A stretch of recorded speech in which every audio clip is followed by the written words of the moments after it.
adzan. Jadi diberikan loh batu karena batu itu dua, maka menggunakan kosakata lukhot yaitu jamak. Apakah kematian Moshe juga ditulis oleh Moshe? Iya, jadi penjelasan Kristen bahwa yang menulis kematian Moshe adalah Yehoshua ini ngawur. Terus kamu tidak punya kapasitas akademis untuk menjelaskan ini, Billy. Jadi yang ada kamu ngotot, menyerah. Secara tidak langsung kamu menghina Kristen. Itu yang pertama poinnya. Kristen menghina Torah kalau mengatakan ada Trinitas terus. Kalau kita pakai terjemahan Kristen pasti diterjemahkannya roh, karena itu salah, itu masuknya ranah dogma.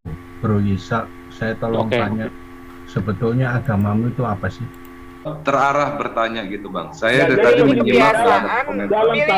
Ini kebiasaan kalau ngomong itu udah kemana-mana aja. Salah ketika saya begini, brother.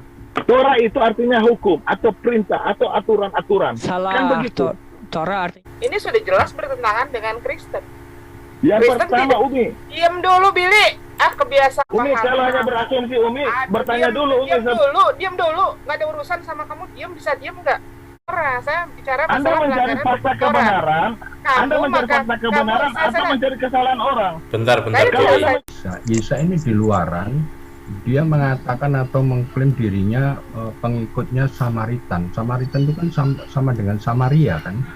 Mulai 3.600 tahun ke belakang ya, itu tidak ada konsep tentang Trinitas ataupun Triteos. Jadi saat Tuhan mereka menjelma menjadi sesosok manusia yang disebut avatar, itu konsep itulah yang lebih mirip dengan Triteosnya Pak Jody tadi ketimbang konsepnya Yahudi, Syameri ataupun Islam. Supaya apa?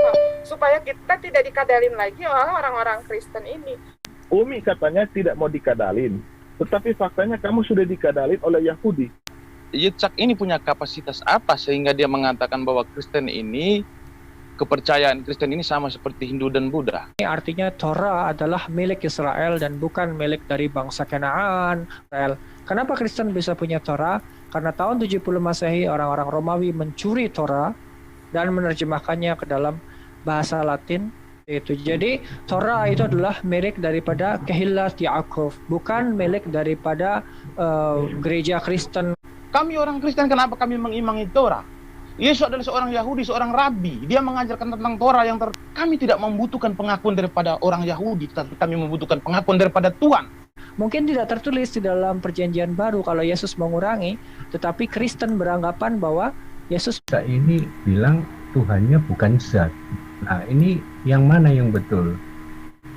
Karena Tuhan saya bukan roh, bukan arwah, bukan hantu. Saya tanya, apakah Anda ini juga menyembah sama Tuhannya umat Islam?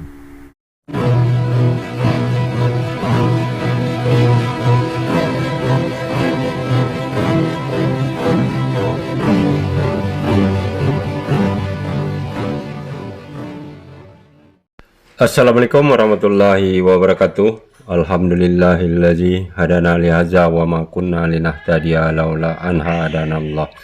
Asyhadu an la ilaha illallah wahdahu la syarikalah wa asyhadu anna Muhammadan abduhu wa rasuluh.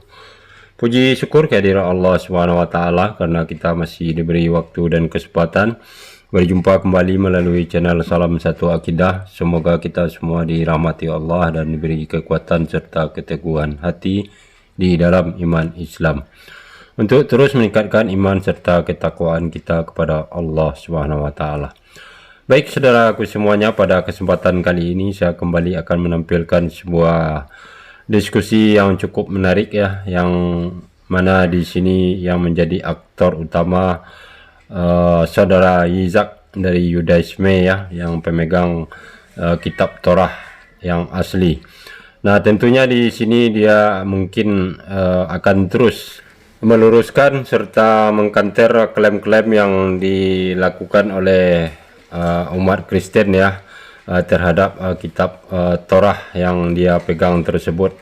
Nah, di dalam diskusi ini ada beberapa orang Kristen ya, namun yang paling vokal di sini ada Billy ya, yang tidak terima dengan penjelasan saudara Yitzhak ini. Nah, sebelum saya putarkan videonya dan bagaimana keseruan di dalam diskusi ini, Sebelumnya saya mengucapkan terima kasih yang sudah mendukung channel ini dengan subscribe. Juga yang baru bergabung, jangan lupa subscribe, like, serta di-share. Dan jangan lupa ya, kita dukung channel-channel baru ya, termasuk channel RIM, Risalah Islam Media ya, dan juga channel Umi Dini, dan juga channel saudara Izak Ben Abraham sendiri kita dukung ya, untuk terus bersama meluruskan pemahaman para oten ini.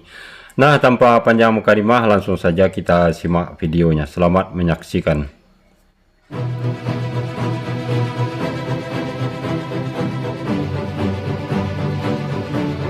Iya, jadi begini, Bang Billy, tolong nanti kalau dijelasin, didengarkan, disimak, ya.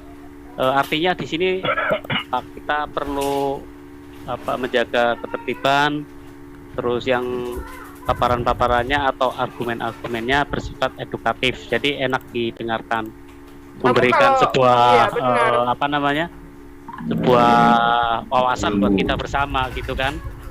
Oke, lanjut, silakan. Kalau ngomong, Saya lebih seneng kalau ngomong Bang Han, saya lebih seneng dialog tuh dengan Bang Mimi semalam itu. tuh sama Pak Jody enak. Kalau sama si Billy ngapain? Sama Pak Jody. Kalau mau ngomong betul, sendiri, betul. lu main dialognya di Zoom sendiri aja, jangan di Zoom Muslim. Lu udah dialognya ngawur, maki-maki Muslim. Di sini lu kayak orang Kapan di saya panggung ngasih? aja. Jadi kamu tanya tadi siapa yang nulis itu? Ku bilang Musa. Yang kedua kan ada tongkat Lu estafetnya. kalau mau ngomong sendiri pakai Ya, sendiri. gini. Nggak Kita dengar orang dengarkan mau dulu ngomong. coba yang punya Torah. Coba Bang Billy tolong disimak dulu ya, biar Iya. tertib. Bang Billy, jangan disela dulu. Oke, silakan. Kita mute Bang Billy, mute. Mute dulu, iya, mute dulu.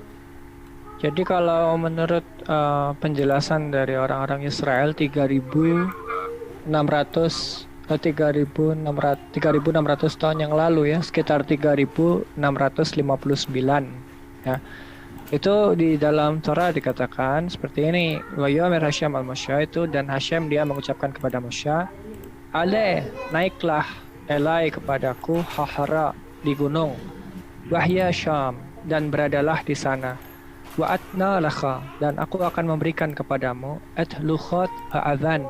Jadi diberikan loh batu, karena batu itu dua, maka menggunakan kosakata lukhot yaitu jamak. Nah, wahat Torah, jadi Hashem memberikan Torah di situ, ya. Waham miswa, ini miswa ini artinya perintah tunggal. Yang dimaksud perintah tunggal di sini adalah Torah syubu'al peh, yaitu Torah lisan. Asyar kotafti, yang aku telah tuliskan. Akunya di sini itu Hashem yang menuliskan. Laharatam, untuk menginstruksikan mereka. Nah, jadi kalau kita mengatakan bahwa Torah, apakah kematian Moshe juga ditulis oleh Moshe? Iya, karena dia hanya menyalin dari apa yang sudah dia lihat. Tetapi yang dilihat oleh Moshe ini bukan Torah dalam bentuk fisik, melainkan Torah dalam bentuk spiritual. Nah, bagaimana cara dia melihat? Ini sesuatu yang nggak bisa kita buktikan secara saintifik, sama seperti Isra Miraj tidak bisa dibuktikan secara saintifik. Jadi ini ranahnya akidah. Akidah tidak diperbincangkan, tetapi diyakini. Seperti itu ya. Nah, maka dari itu kematian daripada Moshe itu juga ditulis oleh Moshe. Dan ketika sudah mendekati ajalnya, Hashem memberitahu Moshe, ini ajalmu sudah dekat, kamu pergilah ke tanah Moab, dan nanti kamu akan, kalau sudah mau meninggal di sana, nanti tidak akan ada orang Israel yang tahu kuburanmu di mana. Jadi dia dikubur oleh malaikat dan sejenisnya, begitu ya. Jadi penjelasan Kristen bahwa yang menulis kematian Moshe adalah Yehoshua, ini ngawur. Terus Trinitas juga tidak ada. Karena Na'ase Adam Betsalmenu Kitmosenu, kami membuat Adam ini bisa artinya nama manusia, bisa juga artinya manusia, bisa juga artinya nama, seperti sebutan gitu ya. Namanya Adam. Bisa juga kalau dalam bahasa Ibrani Bene Adam itu artinya anak manusia. Tapi kalau ada orang yang namanya Adam, ya kita panggil dia Adam. Halo Adam, apa kabar, kan gitu. Nah, terus Na'ase Adam Betsalmenu Kitmosenu, kami membuat Adam, kaminya di sini itu adalah majestic plural, dalam arti tunggal, entitasnya tunggal, memakai kata ganti orang jamak untuk menunjukkan sovereignty atau kekuasaan. karena dia sedang berbicara di hadapan para malaikat. Manusianya kan belum ada. Jadi Hasyam bicara dengan siapa waktu itu? Dengan para malaikat. Makanya dia memakai kata na'ase, ya. Jadi kami membuat, kami akan membuat, itu bentuk future tense. Na'ase itu gitu. Kami akan membuat. Nah, jadi di situ kalau kita perhatikan, ya, tidak ada trinitas, tidak ada unsur trinitas di dalamnya. Itu aja yang mau disampaikan. Oke, jadi saya sudah jelaskan bahwa Adam itu bukan nama individu. Dan itu dikatakan oleh siapa namanya tadi, lupa. Oke, Hawa juga begitu. Nah, kalau saya ada katakan Adam, ada Adam, itu berbeda. Makanya kamu perhatikan ininya, tekstualnya. Jangan pakai terjemahan. Saya tanya. Di sini Makanya tertulisnya apa? Di sini tertulisnya Adam, ya. Adamnya dalam bentuk tunggal tanpa definite artikel. Oke, kita berjelaskan dalam kitab kita, Tuhan tidak Billy, pernah lu memberi denger nama kalau individu. orang ngomong lu diem, Billy. Kamu Tuhan tidak tidak perlu punya memberi nama individu. kapasitas akademis untuk menjelaskan ini, Billy. Jadi yang ada kamu Sorry, ngotot, brother. menyerang. Secara akademis itu kita tumbuh dari kecil dari gereja itu kita sudah belajar. Tidak perlu Bang, tolong akademis. dong, Itu yang ini pertama. moderator, ini si Billy. Penjelasan kamu itu nggak edukatif untuk penjelasan kamu itu tidak edukatif, Billy. Yang ada kamu menciptakan perpecahan dan kamu juga membuat permusuhan dengan orang-orang Islam yang seharusnya itu tidak terjadi. Kenapa? Saya tidak Karena buat permusuhan. Torah tidak pernah memusuhi ajaran lain. Di dalam Torah tidak diajarkan untuk mendiskreditkan Justru keyakinan kamu orang yang lain. menuduh saya, kamu menuduh Tetapi tanpa dasar, Yasin. kalau Kristen mengklaim bahwa ada Trinitas dan lain sebagainya, di dalam Torah tidak pernah ada selama 3.600 tahun. Jadi ajaran itu dari mana? Nah, kalau bukan Avodah Zarah, kan seperti itu. Nah, pertama untuk masalah Adam, Noah itu memang adalah kosakata yang bisa punya dua arti. Bisa artinya memang manusia, bisa juga nama orang yaitu Adam, ya. Kita bisa melihat di sini Adam diterjemahkan man, tetapi itu juga sebagai nama dirinya dia, gitu loh.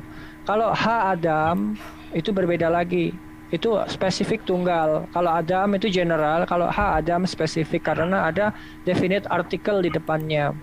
Kalau bahasa Inggrisnya jadi the man, kalau bahasa Arabnya jadi an-nas gitu, karena ada alif lam di depannya. Jadinya dia spesifik dan khusus. Tetapi kalau kita membahas masalah Adam di sini, ya, ketika ada kata wa yomer alaihim na'asa Adam. Nah, kata na'asa di sini itu adalah menunjukkan sovereignty atau kekuasaan. Jadi entitasnya tetap tunggal, memakai kata ganti jamak. Itu adalah hal yang umum di dalam tradisi Semitik. Lalu selanjutnya, kenapa di sini pakai kata kerja tunggal? Wa yivra alaihim. Ini tunggal, ini tidak jamak lagi. Karena di ayat 26, na'asa ini sebuah rencana kami akan membuat gitu. Tetapi belum ada yang mau dibuatnya, itu belum ada gitu loh. Ya. Sehingga dia mengatakan kami akan membuat karena belum ada. Tetapi setelah itu wajifranya tunggal gitu loh. And God created. Nah, creatednya itu he-nya tunggal di sini, bukan. Sekarang Yasin begini. Yasin. Jadi kamu dengar baik-baik. Yang kamu tahu katakan. Dan di sini dia memakai Adam yang artinya spesifik. Ishak, jangan jadi kau katakan kamu itu jangan seperti jadi orang munafik. Yang tadi kamu katakan aku itu membuat permusuhan dengan Muslim, tetapi secara tidak langsung kamu menghina Kristen. Itu yang pertama poinnya. Kristen menghina Torah kalau mengatakan ada Trinitas di dalam Torah Torah. yang dihina oleh Kristen. Torah yang dimiliki oleh orang-orang Israel, Torah Kedoshah. Nah, sekarang saya tanya, dalam 5 kitab orang dipakai orang Israel dengan isi yang kita pakai beda? Beda. Oh, bisa Anda buktikan? Bisa. Bisa. Sekarang, kejadian satu itu pada mulanya itu Pilih tolong dikasih waktu untuk membuktikan. Bereshit 1 ayat 1. Kamu kan tanya Bereshit ya. Iya, kita akan buka Bereshit. Kita akan lihat di sini. Oke.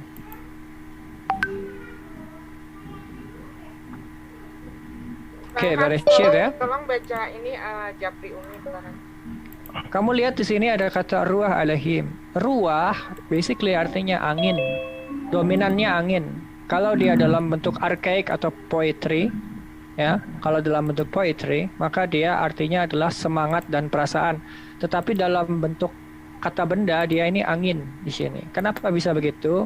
Bisa dibuktikan. Pertama, ketika kita melihat penerjemahan yang sudah dilakukan oleh Onkelos, di sini memakai kata ruha yang artinya juga angin. Dan dalam bahasa Arab, penerjemahan siapa? ada Onkelos, ada Raf Sa'adiyah Gaon. Dia memakai itu kata. Siapa Onkelos itu? Onkelos itu siapa? Kamu fokus dulu kepada terjemahan di sini. Tolong Jangan disimak melebar. dulu, jangan satu-satu Jangan tanyanya melebar terus kesana-sana. gitu. Iya. Nanti saya Satu jelaskan. dijelaskan. Nanti Satu kalau kita sudah dijelaskan. bahas masalah ruah ini, udah selesai dan sudah deal, baru kita lari kepada Onkelos itu siapa dan Sa'adiyah itu siapa. Tapi pertama yang perlu kita tahu, kata riyah di sini dalam bahasa Arab itu artinya angin. Riyah Allah. Kalau dalam dialek Saudi Arabia, riyahullah. Ya. Jadi riyah Allah di sini ini artinya angin yang berasal dari Allah. Kalau berasal berarti ciptaan Allah atau kepemilikan daripada Allah. Tetapi Allahnya sendiri bukan angin. Nah, dalam bahasa Aram atau bahasa yang dipakai oleh Khazal, Hakhamim itu menggunakan ruha min qadam Hashem. Jadi angin yang berasal dari hadapannya Hashem. Seperti itu.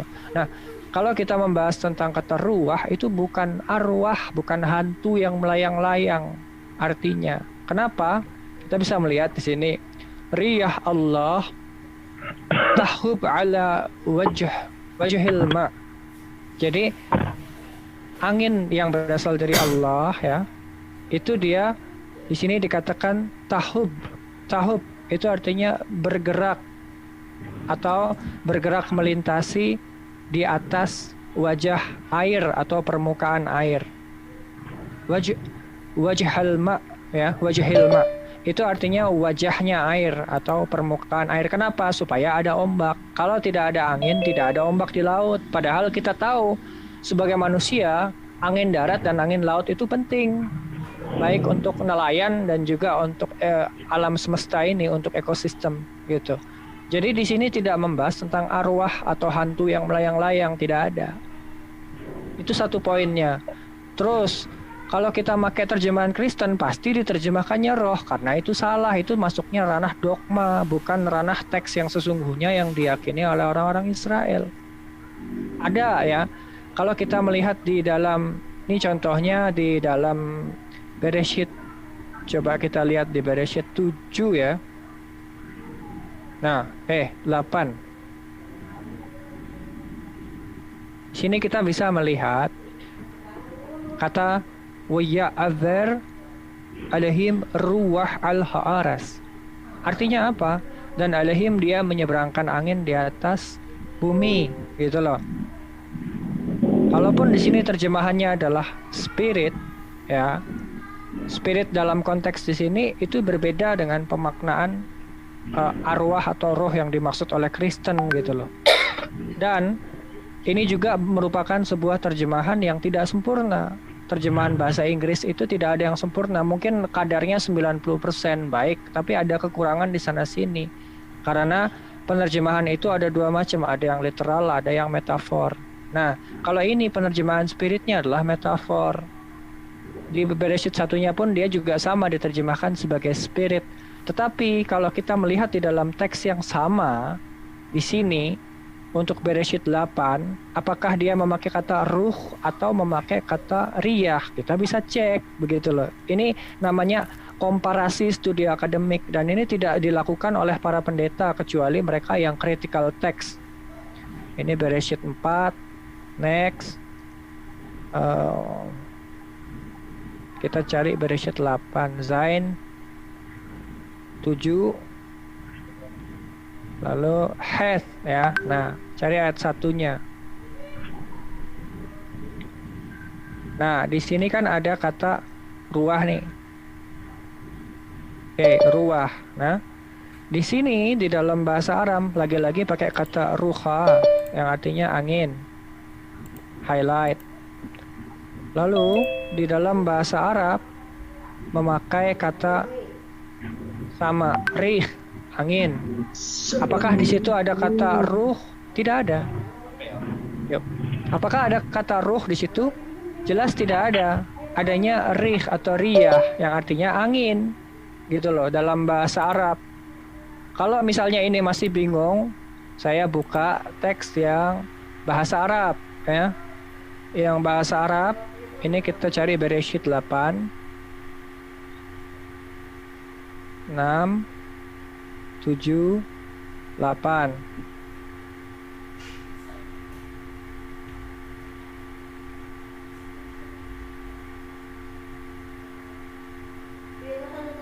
Rih ya.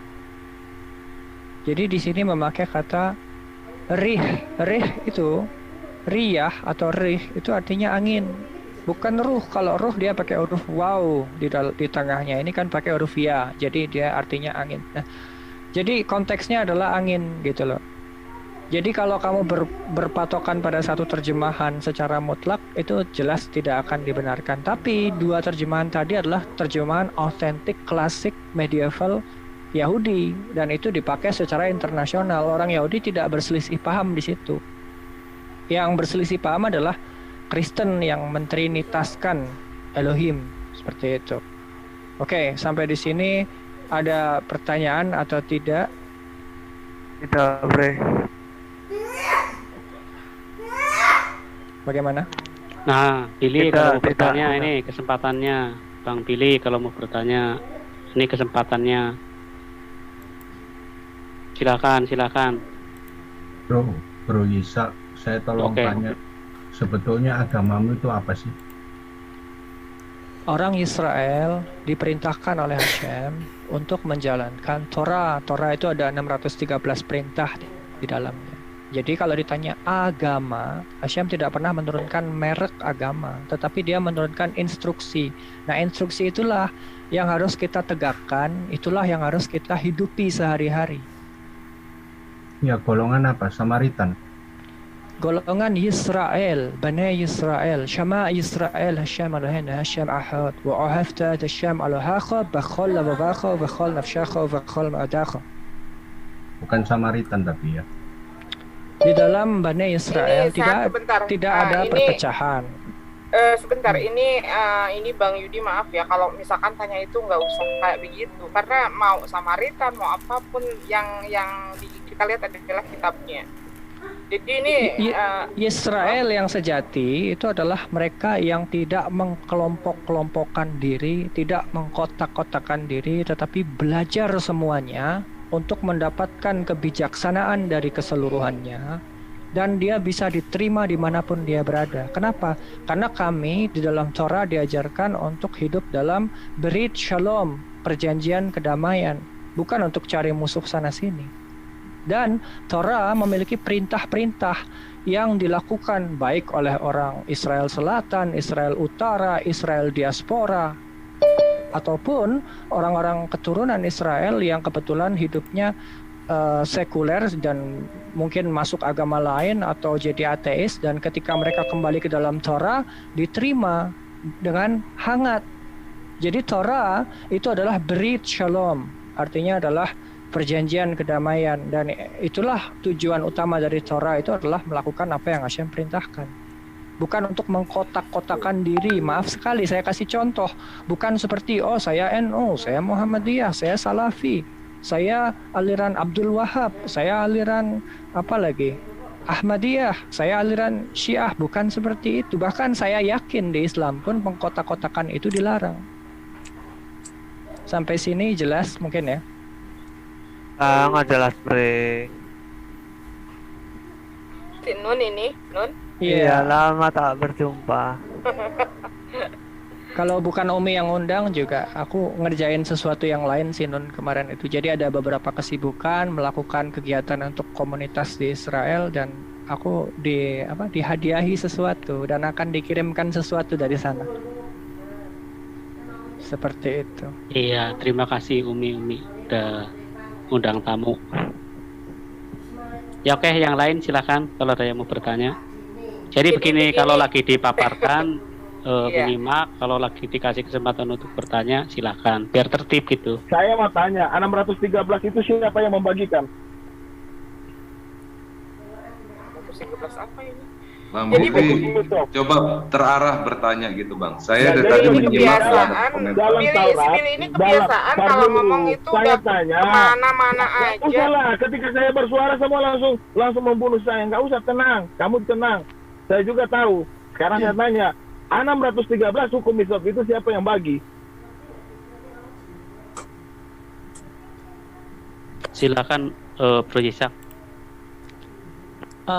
Kalau mengenai Trinitas sudah dibantah, tidak ada. Mengenai kata roh sudah dibantah, tidak ada karena memakai Oke. kata riyah dan rih juga di situ. Saya kasih tahu kamu Ishak ya. Alkitab itu ditulis yang menurut tafsiran kita itu adalah Musa. Ya, kemudian kamu salahkan bahwa Kristen memandang bahwa Yosua melanjutkannya. Terserah kamu. Kamu juga berkata kamu tidak ada di saat pada itu kan menurut penafsiran kita. Itu yang poin yang pertama. Poin yang kedua, Musa menulis menurut apa yang Tuhan gambarkan padanya, dia menerjemahkan menurut kemampuannya. Ketika dikatakan roh melayang, Anda katakan angin melayang-melayang, itu menurut kemampuan. Menurut pandangan apa yang dia lihat. Itu yang kamu harus tahu dasar penulisan Alkitab.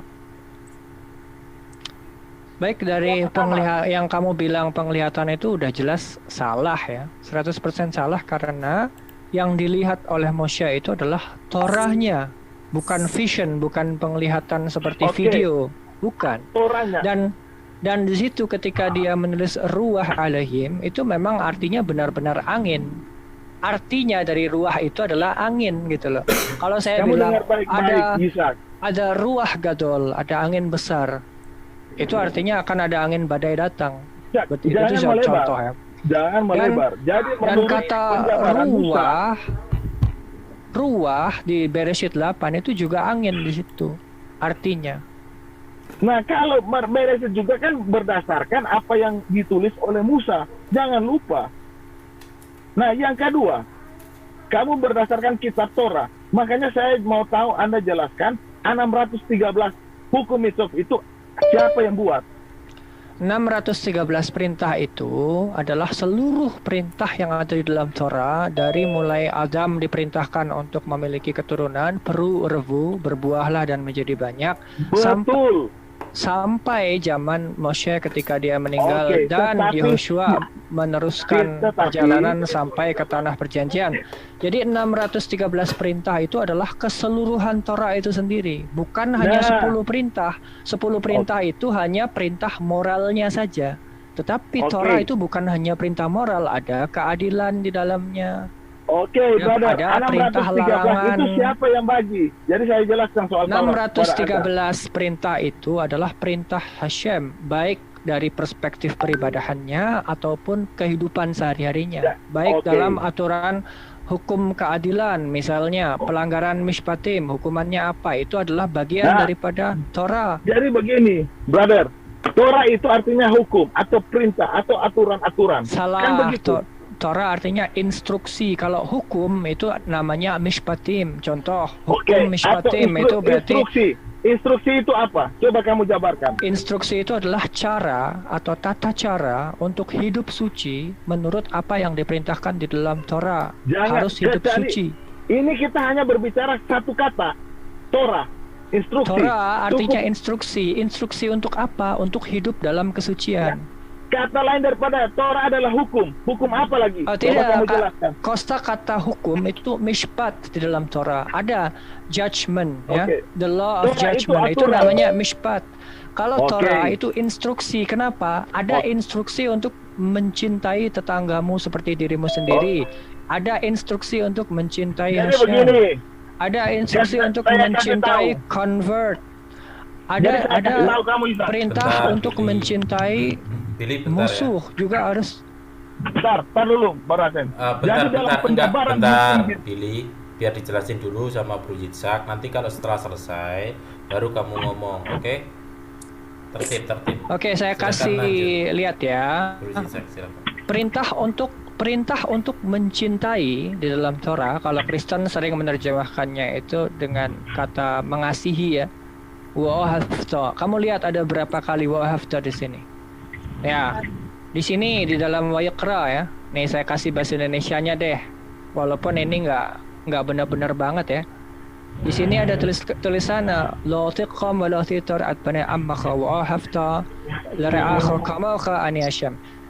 Jadi jangan engkau menuntut balas dan jangan engkau menaruh dendam terhadap orang-orang sebangsamu, melainkan cintailah sesamamu atau kasihilah sesamamu. Di sini kan ada perintah atau instruksi untuk mencintai atau mengasihi. Ini adalah bagian dari Torah. Ini untuk sesama manusia, atau dalam bahasa aslinya sebetulnya lere'akha, kepada tetanggamu ya. Lalu kita lihat lagi di sini sama. Ini orang asing ya terjemahannya ya, padahal di sini ka'azrah mikham yahyalakam hajar. Jadi ada orang-orang convert yang tinggal padamu itu harus sama bagimu seperti orang-orang pribumi ya. Di antaramu cintailah dia seperti dirimu sendiri. Ini pun bagian daripada Torah. Kalau kamu mau tahu, ini bagian daripada Torah. Inilah Torah, inilah instruksi. Jadi Torah itu bukan hanya hukum keadilan, tetapi juga perintah untuk hormat. 10 perintah itu salah satunya hormat kepada orang tua, itu Torah. Mencintai tetangga, mencintai convert, itu bagian daripada Torah. Lalu mana lagi? Kalau di dalam Devarim sini, wa'ahavta Hashem al-haq, dan cintailah Hashem Tuhanmu. Ini juga adalah instruksi dari Torah untuk mencintai Hashem. Lalu sini wa'ahavta Hashem lagi, cintailah Hashem lagi, diulang lagi. Jadi ada Devarim 6 ayat 5, Devarim 10 ayat 19, Devarim 11 ayat 1. Kalau 10 ayat 19 di sini wa'ahavtam at hajar. Nah, dan cintailah orang-orang yang convert. Artinya orang-orang yang convert itu harus dihormati dan dicintai seperti pribumi. Kalau di dalam Torah ini perintah dari Hashem, bukan perintah manusia. Lalu kalau kita melihat di dalam Torah sudah selesai kata wa'ahavta. Apakah menurut kamu ini hukum? Bukan, ini adalah instruksi. Kalau kita bicara hukum ya, maka yang harus kita buka di dalam Torah itu adalah Devarim 17. Sini saya akan menjelaskan. Nih ya, kita lihat di sini aja nih. Oke, kamu ngomong, kalau saya ngomong tolong Islam juga kasih waktu. Oke, saya dengar. Siap. Yang kamu tidak tahu adalah ya, di dalam Torah kalau kita bicara mishpatim ya, ufata al-kohanim halawiyim, dan kamu akan datang kepada kohanim halawiyim ya, wa'al hashofet, dan kepada hakim. Jadi ada kohanim dan ada hakim, ini dua entitas yang berbeda. Dikatakan asyariyah bayamim haham, yang akan ada di hari-hari itu, wadarashta, dan mereka akan menjelaskan, wahijidu, dan mereka akan memperkatakan laka kepadamu et devar hamishpat. Nah, devar hamishpat, devar itu artinya perkataan, hamishpat itu artinya hukum keadilan. Jadi kosakata untuk hukum keadilan itu adalah mishpat. Mishpat ya. Ini hukum artinya. Nah, terus di sini dikatakan wa'asita alpi haddavar, dan kamu akan melakukan seperti yang dikatakan ya. Seperti yang dikatakan berarti lisan ya. Asyar yajidu laka, yang mereka perkatakan kepadamu, min hammakom hahu, dari tempat itu, spesifik tempat yang khusus, hargerizim. Menurut Torah hargerizim ya, kota Shechem, bukan sekte. Kita bukan bicara sekte, tetapi ini berbicara mengenai asal usul. Ketika Yehoshua bin Nun memerintahkan Torah di sana, asyar yifkhar Hashem, yang telah dipilih oleh Hashem. Ingat bahwa kata yifkhar di sini dalam modern Hebrew adalah future tense, tetapi dalam archaic grammar adalah past tense. Jadi yifkhar di sini artinya yang telah dipilih, berarti sudah ada. Dan di sini dikatakan wasyamar, dan kamu akan menjaga la'asot, untuk melakukan kakhal asyariyaruha, seperti seluruh yang mereka instruksikan kepadamu. Jadi kata yoruha artinya instruksi atau yang diinstruksikan kepadamu. Dan di sini dikatakan alpi hatorah, atas Torah lisan. Kenapa Torah lisan? Karena ada kata pi di situ. Torah syabe'al pe, Torah lisan. Asyar yaruha, yang mereka instruksikan kepadamu. Di sini dikatakan wa alham mishpat, dan atas hukum keadilan. Asyar yamaru laka, yang mereka ucapkan kepadamu. Ta'asa, di sini dikatakan kamu harus melakukan, kamu akan melakukan. Ta'asa, lo tasur, tidak kamu menyimpang. Min hadavar, dari perkataan. Asyar yajidu laka, yang mereka perkatakan kepadamu. Yamin usmol, baik ke kanan ataupun ke kiri. Jadi apa yang dijelaskan oleh Kohanim Halawiyim, itulah mishpat, hukum keadilan. Tetapi Torah bukan hanya berisi mishpatim, ada juga perintah. Misalnya kita melihat di sini di dalam Wayikra 11 ayat 7 nih, misalnya nih, Wa'idha khazir, kita ini bicara tentang babi ya. Lalu di ayat terakhir dikatakan tamehu lakem ya, najis itu bagi kalian gitu, tidak boleh dimakan, najis itu. Nah, ini adalah bukan hukum keadilan, ini namanya hukim. Ini adalah perintah ketetapan tanpa alasan, itu namanya hukim. Yang tadi namanya mishpatim, yang ini namanya hukim. Dan yang lain-lainnya itu adalah instruksi. Jadi Torah keseluruhannya adalah instruksi, tata cara, aturan yang ada, bukan hanya sekedar hukum pengadilan, tetapi juga keseharian. Kalau 10 perintah isinya hukum tentang moral atau ajaran-ajaran yang berisi moralitas. Jadi Torah itu keseluruhannya beranak cucu atau peru-revu, itu juga merupakan perintah khusus untuk seluruh manusia secara universal, bukan hanya orang Israel tapi seluruh manusia untuk memiliki keturunan. Contohnya itu diperintahkan di dalam Torah, dan kita bisa melihat di dalam misalnya di dalam Bereshit 1, di sini ya, wa idzarih altam alahim, dan alahim dia memberkati mereka, wa yomer laham, dan dia mengucapkan kepada mereka alahim, wa yomer laham alahim, dan alahim dia mengucapkan kepada mereka peru urvu. Peru itu artinya berbuahlah, dan urvu artinya adalah dan menjadi banyak. Jadi perintah berbuahlah dan menjadi banyak, maksudnya beranak cucu, itu adalah perintah universal untuk seluruh manusia. Kenapa? Karena yang diberkati di sini, Osam, mereka itu adalah manusia, gitu loh. Dan ini adalah bagian dari Torah, dan ini adalah perintah dari Hashem yang tidak bisa dilanggar oleh manusia. Seperti itu. Jadi kira-kira jelas ya di sini untuk audiens yang Muslim ataupun yang Kristen. Kalau tidak jelas, boleh diperkenankan untuk bertanya. Oke, terima kasih. Nah, silakan Bro Billy kalau ingin menanggapi. Bro Billy, silakan ingin menanggapi, atau mungkin lainnya yang ingin menanggapi. Halo. Jadi begini. Oke, silakan. Dalam penanggapan mengenai Syekh Ishak bahwa hukum Taurat itu ada 613 atau disebut hukum mitau. Kita jelas lihat dalam Taurat. Ketika saya tanya bahwa Taurat itu yang mana, semua termasuk instruksi, tapi dia ngomong soal halal haram, itu juga termasuk Taurat. Dia bicara tentang 10 hukum moral, itu juga Taurat. Nah, jadi bisa disimpulkan bahwa Taurat itu adalah hukum aturan perintah.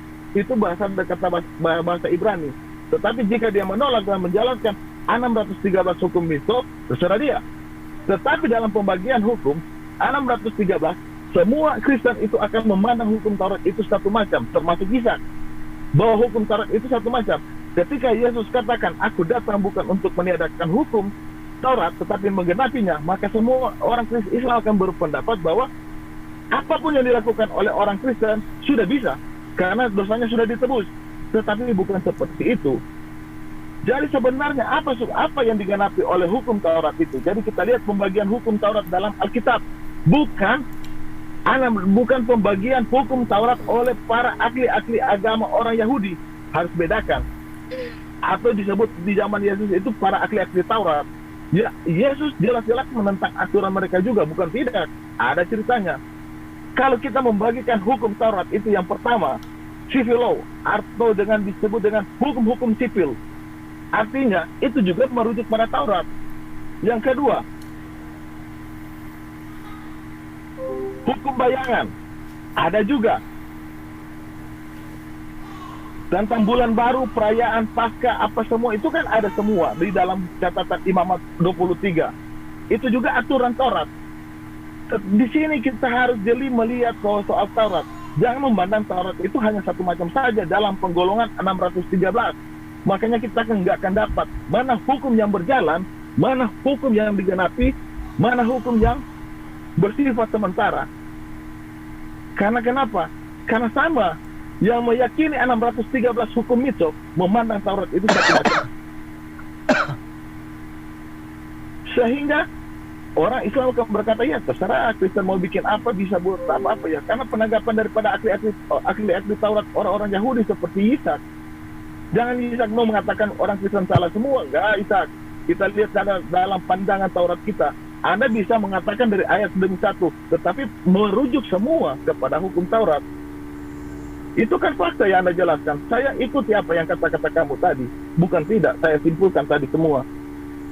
Makanya kenapa kalau ditanya, kenapa kita tidak makan haram? Saya tahu jawabannya. Karena yang digenapi itu adalah hukum lambang yang bersifat sementara. Tetapi halal haram itu masih jalan. 10 hukum moral itu, jangan ada padamu Allah lain, jangan menyembah Allah, sampai hukum keempat, tinggallah dan kudus hari Sabat, itu masih kekal sampai selama-lamanya. Karena itu hukum yang berjalan, bukan hukum yang digenapi. Jikalau memandang hukum satu macam saja, 613 mitzvot, ketika Yesus katakan, aku datang untuk menggenapi, tuntaslah semua, walaupun berbuat dosa, tetap masuk surga. Itulah kesimpulannya, jika memandang hukum hanya satu macam saja. Sekian.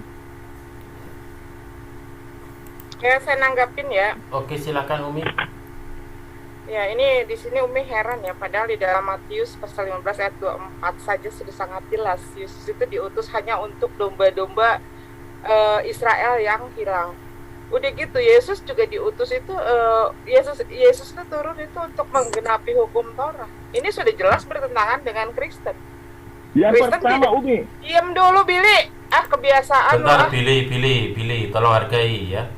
Setelah selesai Umi, kamu baru boleh bicara. Oke, silakan Umi, lanjut Umi. Ya, jadi ini di Matius 15 ayat 24 dikatakan bahwa Yesus ini diutus untuk domba-domba dari kalangan Bani Israel. Jadi tidak ada kaitannya dengan Kristen karena Yesus tidak pernah mengenal Kristen. Kemudian yang kedua juga Yesus itu turun itu untuk menggenapi hukum Torah. Tetapi Kristen ini justru ujuk-ujuk datang meniadakan hukum Torah. Terus di sini Billy ya, begitu menggebu-gebu mengajarkan Torah ini itu terhadap pemilik Torahnya sendiri, tidak menyadari kalau Kristen ini justru meniadakan hukum Torah, begitu loh. Contohnya apa? Dari hukum Torah yang pertama saja tidak boleh menyembah ilah lain. Dia menyembah manusia Yesus. Sudah jelas itu melanggar hukum Torah. Di dalam hukum Torah jelas tentang apa Umi, kalau hanya berasumsi Umi, bertanya dulu Umi. Diam dulu, nggak ada urusan sama kamu, bisa diam nggak punya etika banget Kak. Ini Zoom Muslim ya Billy, kamu jangan merasa berkuasa, jangan kamu selalu menginjak Muslim di sini, nggak punya etika. Makanya saya udah bilang kamu kalau mau bicara sendiri bikin Zoom sendiri ya. Jadi sebentar, jangan dulu dibantah. Kalau bantah nanti kalau aku selesai ngomong. Contoh lain apa? Di dalam hukum Torah babi itu diharamkan. Ini datang-datang umat Kristen memperbolehkan makan babi. Jelas itu melanggar hukum Torah. Bahkan ya, dulu waktu zamannya Yesus saja sama. Yesus juga melanggar. Karena apa? Yesus melakukan kegiatan memetik gandum di kebun orang pada hari Sabat. Itu pelanggaran bukan? Pelanggaran. Nah, kayak begitu. Jadi ini saudara Billy ini dari kemarin dia berbicara menjelaskan Al-Quran kepada Gus Wakid. Gila enggak? Seorang Gus diajarin sama Kristen yang enggak tahu apa-apa. Sekarang ada yang pemilik Torah di sini, kamu ngajarin juga ke pemilik Torah. Kamu siapa? Cara kamu berbicara saja udah ngaler ngidul. Enggak jelas jantungannya apa yang dibahas. Begitu loh. Silakan tanggapi Billy. Oke, yang pertama Umi telah menyebar fitnah. Yesus tidak pernah memetik gandum pada hari Sabat, Umi. Yang kedua, Umi, kalau ada Umi ayat Yesus memetik gandum pada hari Sabat, saya mualaf. Paham Anda? Aja murid Yesus. Murid-muridnya yang melakukan dan Yesusnya malah diam-diam Ya, saja, tidak menegur. Iya. Oke, tenang, saya akan jelaskan. Dan Yesus pun menentang kepada ahli-ahli Taurat, si pembuat hukum Misal, pembagian hukum Misal, An-Nahl 13 yaitu mereka. Yesus bilang, ketika ada binatang masuk ke lubang, apa nggak akan tolong? Ini harus dipersepsi yang berbeda. Loh, kalau Pada hari pikuah Sabat, nefesh menyelamatkan nyawa, itu larangannya di mana? Nggak ada larangannya satupun. Memang nggak ada, boleh kok. Yang bilang Tar tidak dulu. boleh siapa? kamu Maaf tahu nggak, Isa, aku- ya. Tunggu Billy dulu Bisa. baru sambung begitu. Aku tahu Lanjut aturan Billy. Yahudi. Pada zaman Yahudi, pergi ke tempat ibadah kalau dia keluar keringat pun tidak boleh pada hari Sabat. Betapa kerasnya aturan Yahudi tentang hari Sabat. Makanya dalam Alkitab itu ada dua Sabat. Sabat yang didramatisi oleh Yahudi atau Sabat manusia dan Sabat Tuhan. Yang kita jalani ini berbicara soal Sabat Tuhan. Yesus melakukan kebajikan, bukan pekerjaan. Murid Yesus memetik gandum pada hari Sabat untuk dimakan, bukan untuk dijual. Jangan Anda menuduh itu disebut bekerja, tetapi itu disebut kebajikan. Yang kedua, si Umi mengatakan bahwa kami makan babi. Umi, Anda berbicara dengan saya, makanya saya sudah jelaskan, jangan memandang hukum Taurat itu satu macam saja. Karena yang digenapi Tuhan Yesus itu adalah hukum Taurat yang bersifat lambang. Sedangkan 10 hukum atau 10 udah, hukum moral lu itu terlalu ngawur. masih baku. Lu udah terlalu ngawur. Mana ayatnya, dalilnya mana? Mana dalilnya yang menyatakan? Bentar Umi. Bentar, biar Bentar, biarin. Bukan, tadi Bang Mana? Umi juga begitu. Jadi, Mana harganya. dalilnya Yesus memperbolehkan? Mana dalilnya Yesus memperbolehkan makan babi? Sudah jelas Umi, dalilnya ayatnya ada banyak dilarang saksi di memakan sini, Umi. babi. Oke, bentar. Saya tidak mengatakan, Umi, saya tidak mengatakan babi itu halal. Gereja Advent Masehi hari ke-7 tidak pernah makan haram lebih daripada Muslim. Itu fakta. Ya lu Jadi aja. jangan berbicara. Nah, makanya Umi, saya juga Kristen. Anda bicara Kristen, Advent itu Kristen juga, Umi. Sekarang bicara jujur, Kristen makan babi enggak? Saya Kristen tidak makan Kristen babi. makan babi enggak? Lebih daripada Muslim. Tidak. Bukan kamu. Saya yang saya tanya bukan kamu makan Umi, babi Anda enggak? Kristen berdebat makan dengan babi saya. enggak? Bentar. Kristen makan Anda babi enggak? Satu. Oke Umi, jangan memaksakan hal itu. Makanya saya sudah jelaskan. Kristen makan babi enggak? Jawab. Saya Kristen dan saya tidak makan babi. Saya Jawab bukan dulu, nanya Billy. kamu. Billy, jawab dulu. Kristen lainnya. Ya, saya oke. bukan nanya kamu. Kristen makan Saya babi enggak? Kristen. Saya Bang Kristen. Billy sudah jawab gitu. Iya, Bang Billy kan Kristen, tidak makan babi. Dia sudah jawab. Itu Bukan saya sudah sebentar, jawab. Agus Saya Kristen kenapa? tidak makan babi. Ini mending tim raja, saya mending tim tidak raja nanya. lah. Bentar. Saya tidak nanya si Billy. Lagi. Saya tanya Kristen makan babi enggak? Ini kenapa Agas jadi mewakili Billy ini? Dan saya Kristen. Saya tidak makan halal, tidak Saya makan haram bukan lebih nanya daripada kamu. Islam. Saya bukan nanya kamu pakai otakmu. Saya tidak nanya kamu. Kristen makan Kamu babi nanya enggak? Kristen. Kamu nggak nanya Kristen. Saya Kristen. Iya, Kristen Iya. makan babi enggak? Billy Kristen Tidak. Advent tidak makan babi. Mungkin teman-teman lain bisa menjawab yang Kristen. Jangan tanyalah mereka. Sekarang saya Saya katakan nggak Oke, nanya kepada Anda. Billy. Bentar, Billy. Saya nggak nanya Billy. Oke. Saya Kristen nanya maksud makan Umi itu babi Kristen, enggak? Billy. Oke, Umi jangan mengiringi yang lain. Anda berdebat dengan saya. Loh, Oke, saya loh. jelaskan. Enggak, ini Ke- saya kan bicara masalah hukum Umi, Torah. Saya bicara Anda masalah mencari pelanggaran fakta hukum Torah. kebenaran. Anda Kamu mencari makan- fakta kebenaran kamu- atau mencari kesalahan orang? Bentar. Saya Kalau tidak, Anda saya mencari berbicara kesalahan orang, kebenaran, masalah hukum Torah. Bukan, Umi. tadi kan waktunya Billy dulu begitu. Bang Biar Agas, terakhir. sebentar Bang Agas. Bang Agas Bang kenapa Agas, jadi Bang Agas, Bukan. biarin Bang Agas, biar saya yang. jadi begini. Ayo, Umi. lanjut. Saya jelaskan dalil saya kenapa tidak makan babi. saya nggak tanya kamu makan babi. Saya tahu Tar kamu dulu, Advent, Umi, kamu supaya Advent kamu nggak makan paham babi. soal Saya Taurat, tanyakan Umi. Kristen makan babi enggak?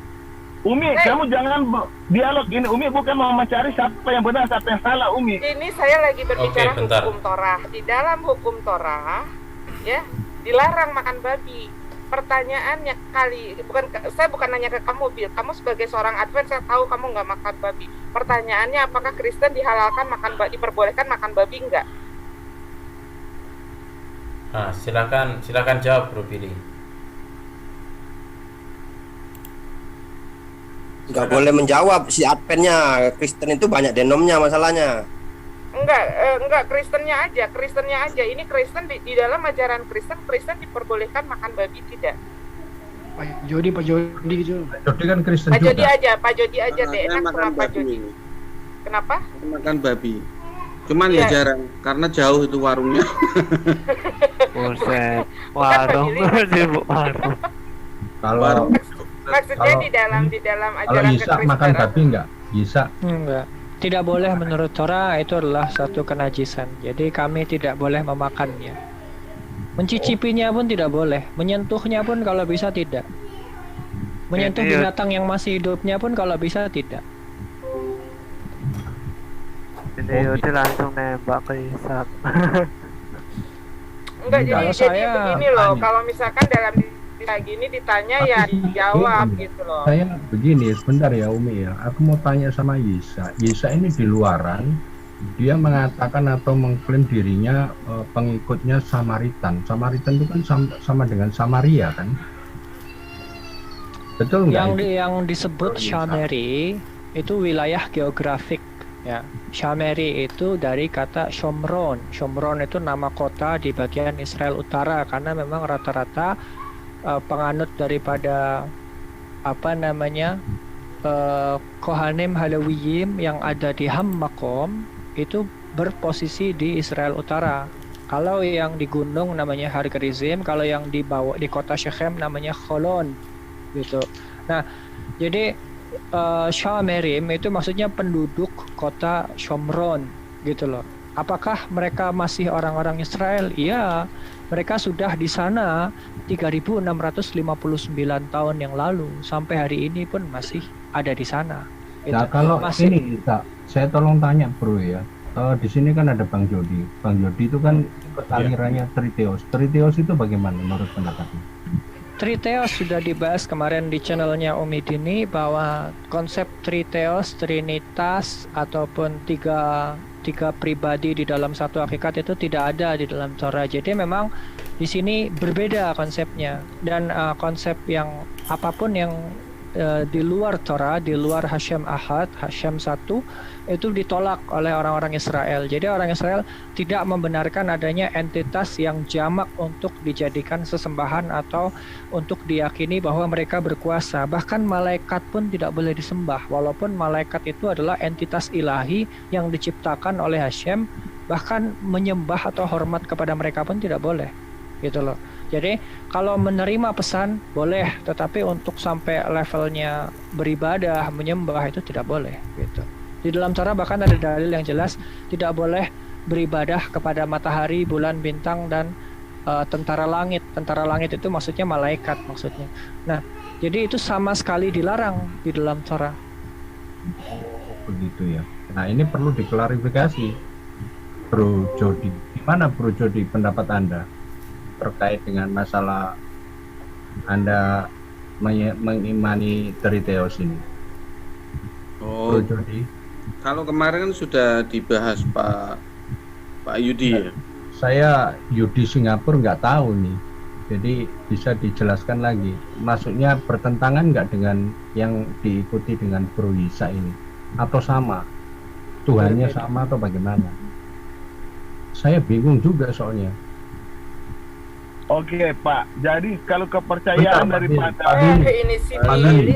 saya ingin tahu jawabannya Pak Yudi. Bentar pilih, belum sesi kamu untuk menjawab pilih.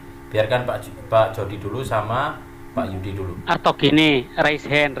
Ya, kalau ingin bertanya raise hand aja. Silahkan raise hand mulai dari sekarang. Silahkan. Saya urutkan dari satu-satu ya. Silakan Pak Yudi, saya standby. Baik. Jadi begini loh. Triteos itu sama dengan Trinitas sebetulnya. Jadi dari konteks eksegesisnya atau tafsirnya itu mengambil corak doktrin dari Tertullianus yang asli. Tertullianus itu dia bereksegesis, menafsir hakikat Allah dengan Trinitas sebutannya. Tapi karena Trinitas sudah diambil oleh orang-orang Homo Ousios Athanasius, nah saya mencoba menarasikan sebuah nama lain yang disebut dengan Triteos.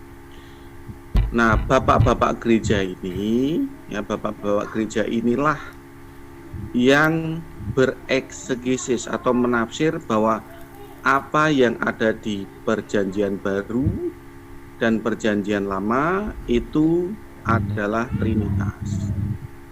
Nah, yang jadi masalah itu begini.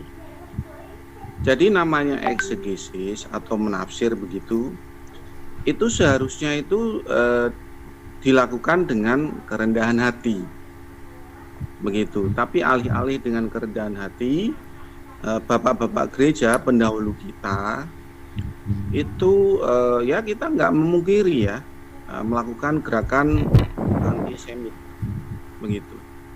Nah itu saya juga nggak menyangkal dengan adanya pergerakan seperti itu. Nah yang namanya pergerakan membidatkan orang, antisemit dan sebagainya itu membuat antipati. Jadi ada serangan balik lah begitu istilahnya dengan mereka. Kenapa kok kita itu kalau bereksegesis itu harus memiliki sikap yang rendah hati ya? Karena itu sifatnya tuh menafsir. Itu loh. Nah, sama seperti Yisa itu menafsir Na'aseh Elohim wa Yumer begitu. Kalau saya dalam doktrin Triteos ya menafsir bahwa itu bukan Allah yang sedang berbicara kepada malaikat, tapi anak Allah sedang lapor kepada bapaknya. Kenapa? Karena untuk menjadikan manusia ya beliau membutuhkan izin dari Allah Bapa karena manik-manik free will yang akan dimasukkan di dalam jasad manusia dan daging tubuh manusia itu bukan kewenangan beliau. Makanya beliau itu lapor kepada bapaknya. Baiklah kita menjadikan manusia serupa dan segambar dengan kita. Nah itu sifatnya eksegesis. Eksegesis itu sifatnya tafsir. Nah jadi yang namanya tafsir itu memang bisa memiliki pandangan yang berlawanan. Maaf, noise, Bro Zigzag, noise. No, Pandangan sorry. yang Oke, silakan. pandangan yang berlawanan. Nah, mengenai ya pandangan yang berlawanan ini ya mau bagaimana lagi memang kita ini memang produk-produk dari Bapak Gereja.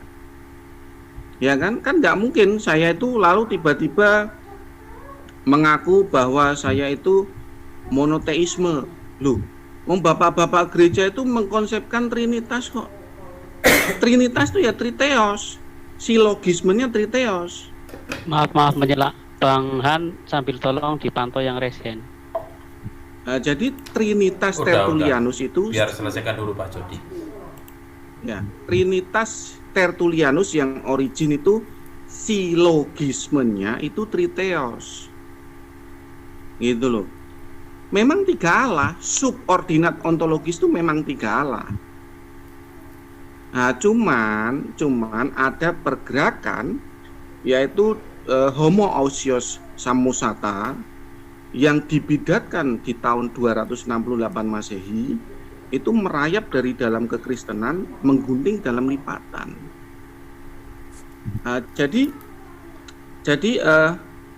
Trinitas ini produk dari bapak-bapak gereja. Lalu kemudian selanjutnya ada ajaran homoousios Paulus Samosata itu mencoba menggunting di dalam lipatan. Lalu mereka mengklaim bahwa dirinya adalah monoteos. Terus akibatnya apa? Akibatnya berebut ruangan dengan orang Yudaisme dan berebut ruangan dengan orang Muslim. Nah, kenapa kok mereka bertiga ini mengaku monoteis, tapi kalau Islam dan Yahudi itu bisa bersatu padu, tapi kalau homoousios Paulus Samosata itu tidak bisa, seperti minyak dan air dalam berebut ruangan monoteis ini, karena pihak Muslim dan pihak Yudaisme merasa dikadali. cita rasanya triteos tapi ngaku monoteis. Nah, itulah yang mengakibatkan perdebatan sengit di situ. Loh, kok bisa begitu? Karena di dunia ini nggak ada orang mau dikadali, bro. Nggak ada. Apalagi dikadali dalam konsep tentang ketuhanan. Ya kan? Lawang dikadali susuk atau kembalian uang rokok aja orang nggak mau kok. Loh, uang kembalian rokok itu berapa? 500 perak, bro. Nggak ada yang mau orang dikadali 500 perak, nggak mau. Kenapa? Karena memang itu haknya. Itu memang ruangan dia. Itu hak hidupnya dia. Begitu. Ini loh yang menyebabkan apologet bentik ini ya Homoousios Paulus Samosata ini. Homoousios Paulus Samosata itu apa sih? Mereka itu adalah bercita rasa triteos tapi mengaku monoteos. Saya tuh dulu sebelum istilahnya debat Zoom, debat WA dan sebagainya, saya sering berdebat dengan orang Muslim. Walaupun berdebat keras gitu ya, tapi lama-lama melandai. Udah saya buktikan berulang-ulang itu. Jadi istilahnya tuh kenapa kok melandai? Loh, karena memang sudah punya ruangan tersendiri. Jadi sudah punya kamar kos tersendiri. Kamar kos saya tuh apa? Trinitas. Bapak gereja tuh mengajarkan apa? Trinitas. Eksegesisnya Bapak gereja tuh Trinitas. Nah, makanya sebaiknya ya para orang Kristen ini harus meninggalkan corak Homoousios Paulus Samosata ini. Ini membuat bingung umat. Loh, kok bisa begitu? Yang pertama itu memang sudah dibidatkan di dalam Konsili Antioquia 268 Masehi. Nah, ini banyak yang nggak tahu. Kenapa kok alasannya dibidatkan? Karena ini decoupling. Jadi tidak simetris dengan ajaran-ajaran bapak-bapak gereja. Ya, Trinitas itu apa? Tri itu apa? Tri itu 3. Ya, 3. Jangan ngomong ini bukan tentang keberapaan Allah, tapi kebagaimanaan Allah. Loh, namanya Tri itu 3 itu ya tentang keberapaan Allah. Betul? Nggak bisa panjenengan ngomong trio itu bukan karena keberapaan Allah, ya nggak bisa begitu. Itu namanya menolak silogisme. Oke. Nah, jadi memang saya sendiri itu sudah memiliki ruangan yang berbeda dengan orang Muslim. Saya memiliki ruangan yang berbeda dengan Misa. Bisa nggak debat? Bisa. Tapi debatnya tuh pasti melandai lama-lama. Saya sudah buktikan hampir 3 tahun itu pasti lama-lama melandai. Karena apa? Ya sudah, memang tafsirannya udah lain, eksegesisnya juga sudah lain. Lah mau bagaimana? Nah, tinggal yang penting diskusi-diskusi begitu saja sambil ngisi konten. Tapi yang Homoousios Paulus Samosata ini nggak bisa melandai. Kenapa nggak bisa melandai? Bahkan beberapa apologet Homoousios Paulus Samosata tuh sampai mempelajari mutazilah belaka, sampai mempelajari mutazilah, sampai mempelajari ilmu kalam. Itu kan ruangannya Muslim. Untuk apa orang Kristen mempelajari itu? Lalu kemudian ditafsir, dieksegesis dengan cara pandang Kristen untuk dijadikan senjata debat untuk menyerang apologet Muslim. Yaitu namanya berebut ruang chamber yang sama. Nah, itu aja yang ingin saya sampaikan. Terima kasih. Oke, terima kasih buat Pak Jody. Silahkan yang resen pertama Pak Jeffrey, silahkan open mic-nya Pak Jody. Pak Jeffrey, silahkan untuk bertanya kepada siapa? Silakan. Baik, assalamualaikum warahmatullahi wabarakatuh. Waalaikumsalam warahmatullahi wabarakatuh. Waalaikumsalam warahmatullahi wabarakatuh. Saya mau bertanya dengan Brother Ishak ini, karena seringnya kita berdialog dan berkomunikasi dengan saudara kita dari umat Kristen yang notabene juga menganut daripada ajaran Taurat. Nah, lebih bagus dengan hadirnya Bro Ishak malam ini sebagai pemilik daripada kitab Taurat, yaitu dari Judaism.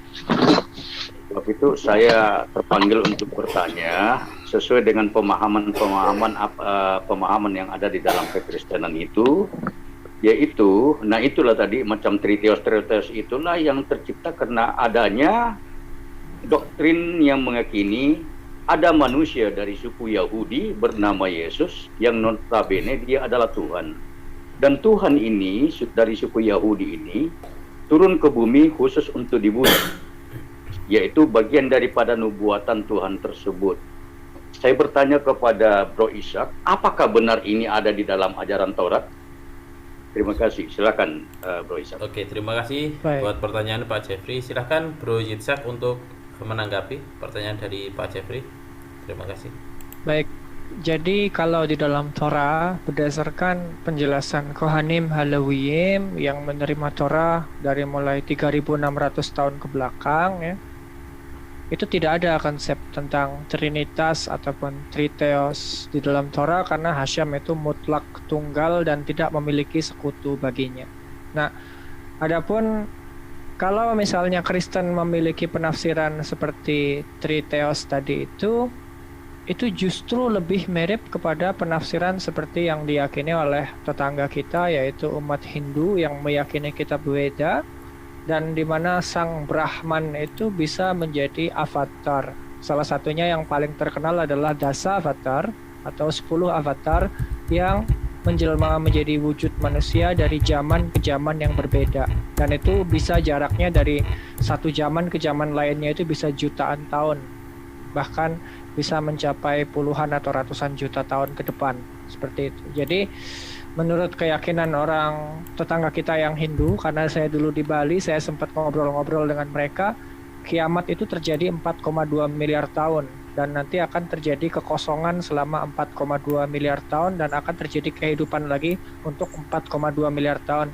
Jadi saat Tuhan mereka menjelma menjadi sesosok manusia yang disebut avatar itu, konsep itulah yang lebih mirip dengan Triteosnya Pak Jody tadi ketimbang konsepnya Yahudi, Shomeri ataupun Islam yang meyakini bahwa Hashem Allah itu omnipresence dan juga transcendent. Omnipresence itu artinya maha hadir, itu bukan ada di mana, karena kalau bertanya ada di mana itu salah, karena ada di mana itu berarti memiliki titik koordinat dan ukuran sehingga kita bisa mengatakan ada di depan atau di belakang, di kiri atau di kanan, atau di atas atau di bawah. Itu pertanyaannya salah. Jadi yang dimaksud ada di mana-mana itu adalah kekuasaannya, kemuliaannya, kehormatannya, dan seterusnya yang bersifat metaforik. Sementara transcendent itu artinya tidak lahir menjadi manusia atau dalam wujud manusia apapun, karena yang disebut manusia itu kan imanen. Kalau di dalam ajaran Hindu itu avatar itu adalah imanensi dari Brahman yang transcendent yang tidak berwujud itu. Jadi kalau kita bisa menyamakan, walaupun pasti tidak sama dan juga ada perbedaan, tapi antara keyakinan Hindu atau kitab Weda dengan Kristen itu lebih mendekati daripada Kristen mendekati kepada Torah, itu justru tidak sama, justru bertentangan. Seperti itu kalau penjelasan singkat saya. Terima kasih. Oke, bisa saya tambahkan? Oh, belum. Resen dulu, resen. Oke, resen. Baik, berarti dari pemahaman yang saya dapatkan dari Bro Ishak bahwa kemungkinan ajaran Kristen ini rupanya lebih condong menarik daripada ajaran-ajaran daripada Buddha ya. Lebih condong mirip kepada Hindu. Baik, maaf. Agama Hindu. Berarti karena munculnya ada namanya Triteos ini, karena adanya Tuhan yang diyakini ya, Tuhan akan turun menjelma menjadi manusia, yaitu bernama Yesus. Ya, yang akan menebus dosa. Dari dasar inilah keyakinan ini sehingga muncul yang namanya Triteos. Baik, oke, terima kasih atas penjelasannya Bro Ishak, dan saya sangat memahami. Silakan, terima kasih. Oke, terima kasih. Admin, nanti sebentar boleh. Iya, bentar. Terima kasih untuk Pak Jeffrey boleh, ya? untuk pertanyaan. Ya, gimana? Meme resen. Oh, boleh. Itu yang resen dulu. Iya, bentar. Nanti Baru yang lain. Ya, Umi. Silakan resen dulu, Meme sama Billy. Silakan resen dulu. Jadi tertib. Oke, silakan buat Umi Dini. Oke, terima kasih. Assalamualaikum warahmatullahi wabarakatuh. Jadi sekalian aja ya, Umi juga di sini akan menjelaskan. Mungkin masih ada teman-teman yang bertanya-tanya kenapa sih sudah 1 tahun ini kayaknya Umi ini mesra banget dengan Yahudi gitu kan. Mungkin kemarin dengan Bang Valen, sekarang Umi mesranya sama Ishak ya. Umi sekarang mesranya sama Ishak. Jadi begini, jadi jangan ada salah tanggapan dulu nih. Sampai-sampai karena salah tanggapannya itu, waduh, Umi ini dicak-cak sama saudara-saudara Muslim sendiri. Sampai-sampai jangan masuk ke Zoom Umi karena Zoom Umi ini kolaborasinya dengan Yahudi begitu. Padahal ini ada tujuan utama buat Umi, tujuan yang sangat utama sekali terkait dengan apa yang tadi dinyatakan oleh Pak Jeffrey. Kalau kami selama ini hanya mendengar dari sebelah pihak kekristenan saja. Nah, di sini kenapa Umi bermesra dengan Yahudi? Ini adalah untuk mengurangi ruang gerak Kristen yang sedikit-sedikit menggunakan Yahudi, ajaran Yahudi untuk menyerang keislaman. Begitupun sebaliknya, saat berdialog dengan Yahudi menggunakan ayat Al-Quran untuk menyerang Yahudi itu. Akhirnya kenapa? Ini karena Yahudi ini adalah saudara kita ya, karena dari Ishak dan Ismail itu adalah saudara kita yang mempunyai konsep ketuhanan yang sama, adalah ketauhidan. Jadi tauhid ini adalah benar-benar milik Muslim dan Yahudi. Dan kemarin Billy ngaco ya, mengatakan kalau apa yang kita kembali lagi ke Pak Jody ya tadi, Muslim sama Yahudi ini merasa merasa dibohongi gitu ya Pak Jody, dikadalin. Muslim dan Yahudi ini merasa dikadalin oleh si Kristen ini. Tadi Pak, terus terang saya jujur ya, debater Kristen yang saat ini ada ya dari Trinitas, saya kagum kepada Pak Jody dan satu lagi Bang Bobson. Mereka berbicara apa adanya, mereka berbicara jujur ya. Bahkan Umi sering banget diskusi dengan Ishak, dengan Pak Jody. Enak gitu loh. Jadi kebuka mana yang benar-benar yang benar yang salah itu kebuka, dan dari siapa. Sampai akhirnya Pak Jody dan Bang Bobson ini, 2 orang Trinitas ini dianggap sebagai Judas, dianggap sebagai pengkhianat begitu karena mereka berbicara jujur. Nah, seperti itu. Jadi buat Pak Jeffrey mungkin Umi akan sedikit mengulas ya tadi apa yang diceritakan Pak Jody. Jadi Pak Jody ini memang dari golongan Trinitas, hanya saja bedanya karena Trinitas ini kan konsepnya itu dari Tertullian ya, jadi dalam Trinitas sendiri ada berapa corak, kalau nggak salah 3 atau 4 corak ya, begitu ya Pak Jody. Ada 4 corak mainstream. 4 corak ya. Iya, 4 corak. Jadi kalau Pak Jody ini beliau adalah murni dari corak Tertullian. Terus ada lagi yang corak dari Arian atau pengikut-pengikut Arius ya. Dan ada lagi yang dari Athanasius. Juga ada satu lagi dari apa Pak Jody? Johannes Praxias. Ya. Oh ya itu ya. Jadi ada 4 nih. Ini yang galak sekali membidatkan itu yang Arian ini, pengikut Arius.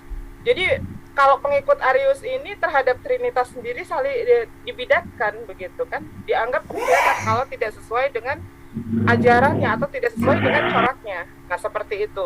Jadi saking Umi sering dialognya dengan Pak Jody, dengan Ishak, Umi udah tahu ya konsep tentang bagaimana itu Trinitas, bagaimana itu Judaism, konsepnya seperti apa. Jadi Umi tahu, Umi bisa menjelaskan begitu ya, sedikitnya bisa menjelaskan karena seringnya kita berdialog. Supaya apa?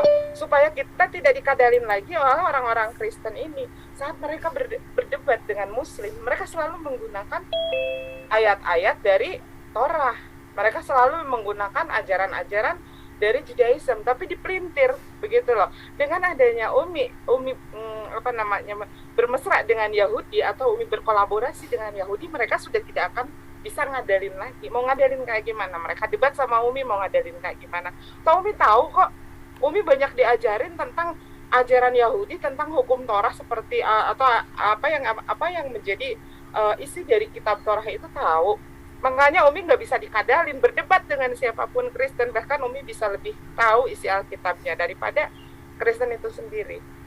Jadi karena apa ya? Karena di sini kalau Umi ya, namanya Umi seorang kristolog Muslim, Umi harus tahu juga dong ajaran dari Kristen, terutama Trinitas yang sering kali yang galak sekali membidatkan, yang coraknya Arians ya, yang mereka adalah pengikut Arius.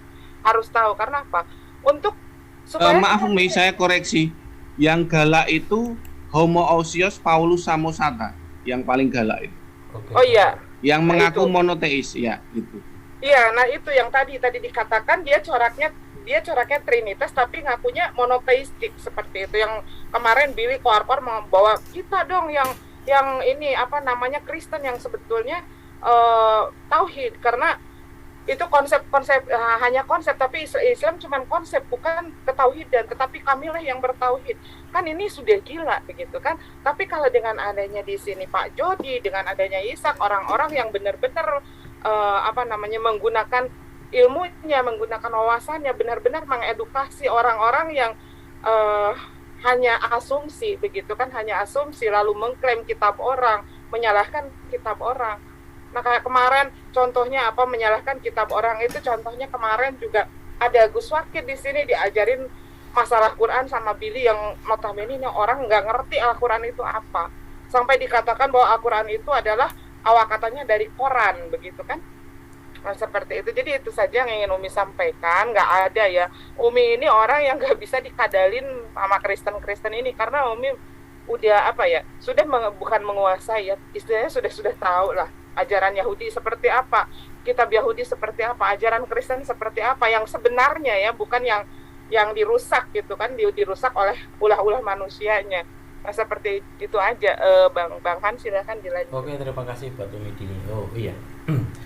Acara ini diselenggarakan oleh Risalah Islam Media dan disiarkan langsung channel Umi Dini yaitu Mican Official. Silahkan bisa berkunjung ke bentar pilih berkunjung ke channel Umi Dini yaitu Mican Official dan Diva Juasa ya Umi ya.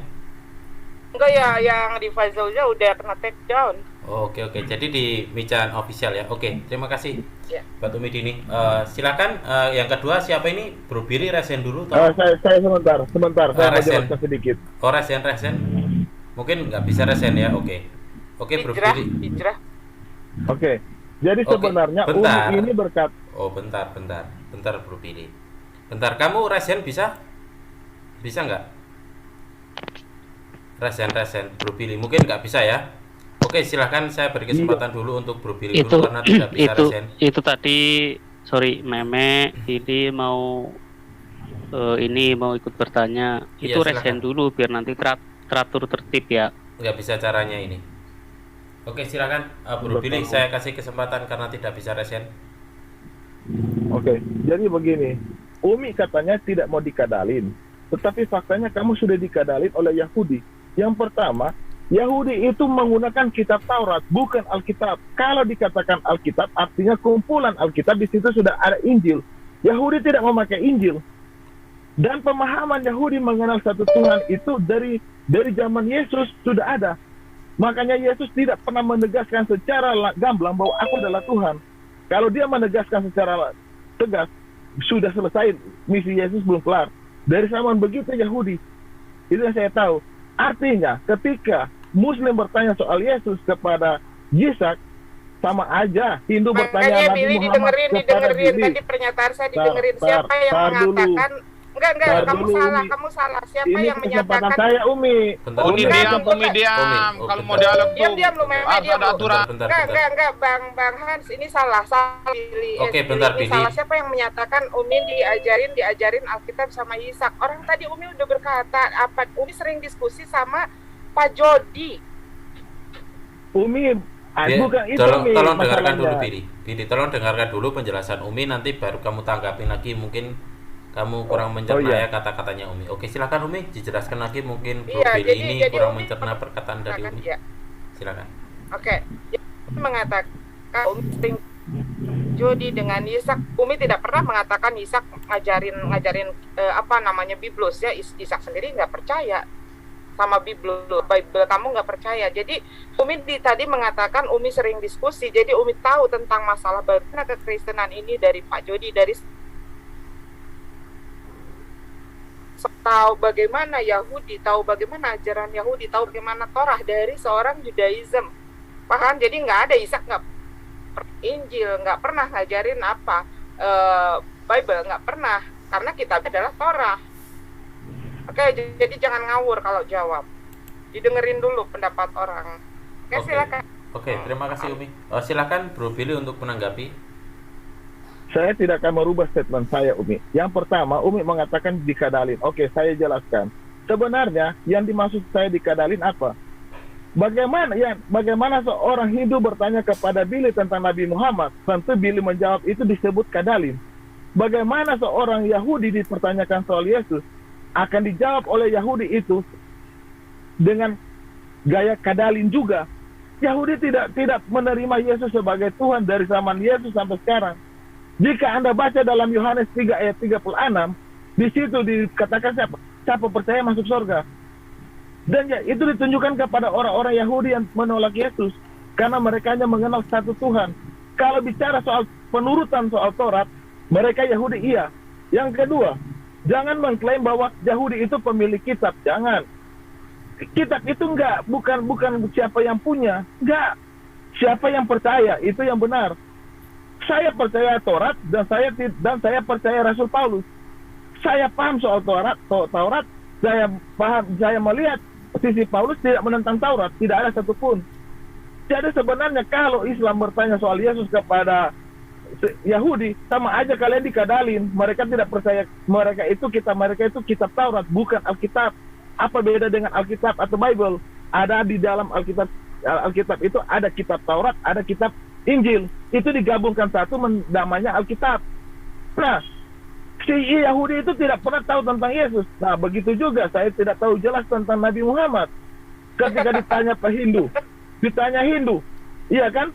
Bagaimana Nabi Muhammad, Bill? Waduh, mulailah saya mengarang persamaan. Ingat ya, kalau mau dikatakan bahwa persepsi Kristen dengan Hindu, saya kasih tahu. Abad pertama Thomas pergi ke India. Keluarlah ayat daripada kitab Hindu. Tuhan tidak beranak dan tidak berayah. Kitab pertama yang membantah ketuhanan Yesus itu tertulis dalam kitab Anpasit. Itu jelas. Jadi jangan bilang kita sama dengan Hindu. Maaf. Saya rasa sekian dulu saya bicara, biar kalian paham. Oke ya, tanggapin lagi. Emang silakan Umi untuk menanggapi, silakan. Oke.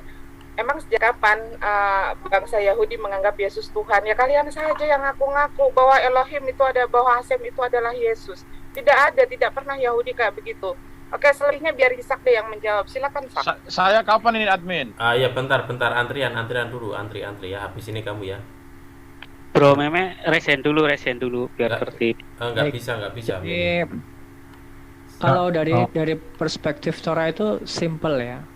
Karena orang Israeli hanya diwajibkan kepada Torah, orang-orang yang convert kepada Torah juga diwajibkan hanya kepada Torah. Jadi memang sesembahan orang Israel atau Bani Israel itu hanya menyembah satu Tuhan.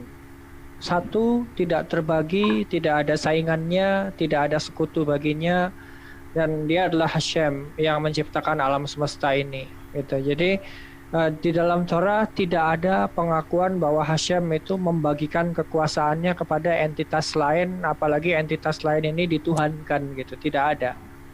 Jadi yang dituhankan, disembah, diibadahi di dalam Torah itu hanya Hashem saja.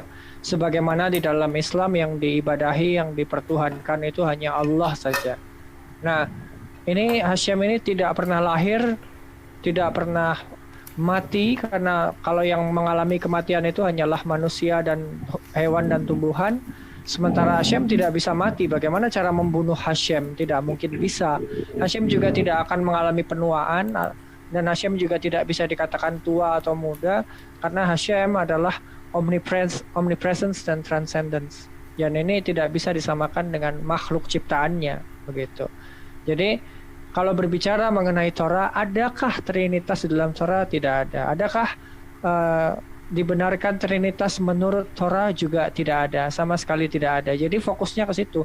Masalah Kristen mau mempercayai Trinitas, menyembah Trinitas itu terserah kalian gitu loh. Karena sama seperti kami juga tidak pernah memaksa orang lain untuk menjadi seperti kami, orang Hindu, orang Buddha, orang Islam, orang Kristen, terserah gitu. Cuman kalau disama-samakan jelas tidak sama, maka kami katakan berbeda gitu. Nah, kalau Kristen mau lebih sama, condongnya lebih sama kepada Weda, atau di dalam ajaran Weda itu ada dasa avatar atau 10 avatar yang adalah inkarnasi daripada Brahman. Brahman itu bukan Dewa Brahma, kalau Brahma itu beda lagi. Nah, Brahman itu adalah Tuhan yang transenden itu. Ketika dia ingin menjadi avatar, ya dia menjadi avatar di zaman yang berbeda-beda, yang selisihnya bisa jutaan tahun ke depan, seperti itu. Nah, jadi di dalam Torah memang tidak ada inkarnasi Hashem, teofani tidak ada. Ya, tiang awan ciptaan Hashem, tiang api ciptaan Hashem, angin yang bergerak di atas air menjadi ombak ciptaan Hashem. Jadi tidak ada segala sesuatu di alam semesta ini yang bukan ciptaan Hashem. Semuanya ciptaan Hashem. Hanya Hashem lah satu-satunya yang bukan ciptaan dan adalah pencipta dari segalanya. Itu aja dari saya, terima kasih. Oke, terima kasih untuk tanggapannya Bro Yitzhak. Oh, silahkan yang kedua untuk Meme Relmi. Meme silahkan.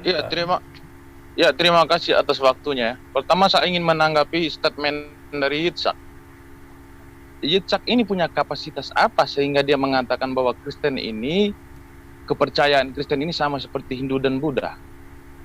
Apa kapasitas Anda? Anda bukan sebagai seorang Kristen. Anda tidak mempunyai hak. Itu yang pertama harus Anda pahami dulu. Yang kedua, perkataan Umi Dini bahwa Yitzhak ini ataupun orang Yahudi adalah pemilik kitab.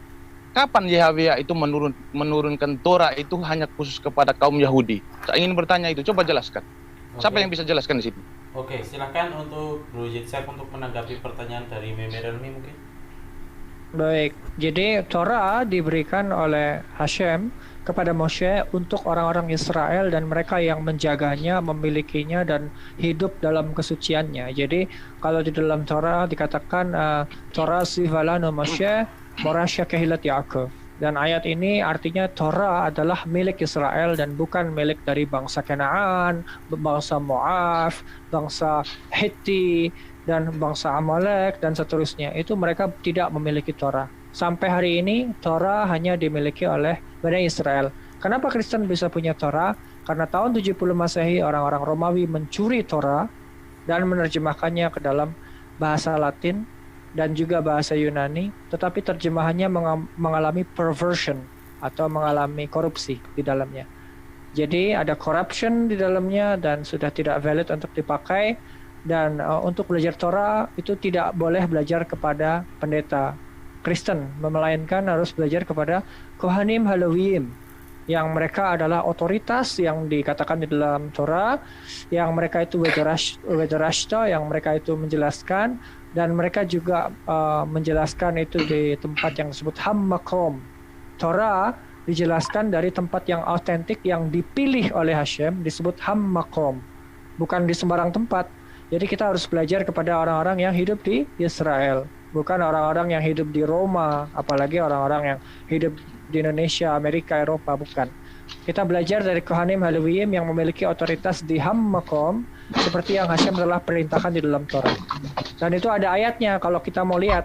Untuk lebih jelasnya supaya saya nggak dibilang ngawur, saya tunjukkan lagi. Padahal tadi saya sudah bahas itu di awal, tapi kita akan buka lagi, nggak apa-apa. Di sini kita akan lihat di dalam Devarim 17 ayat 9. Ini berbicara Kohanim Halawiyim, ya. Kohanim Halawiyim dan Shofet. Shofet itu hakim, ya.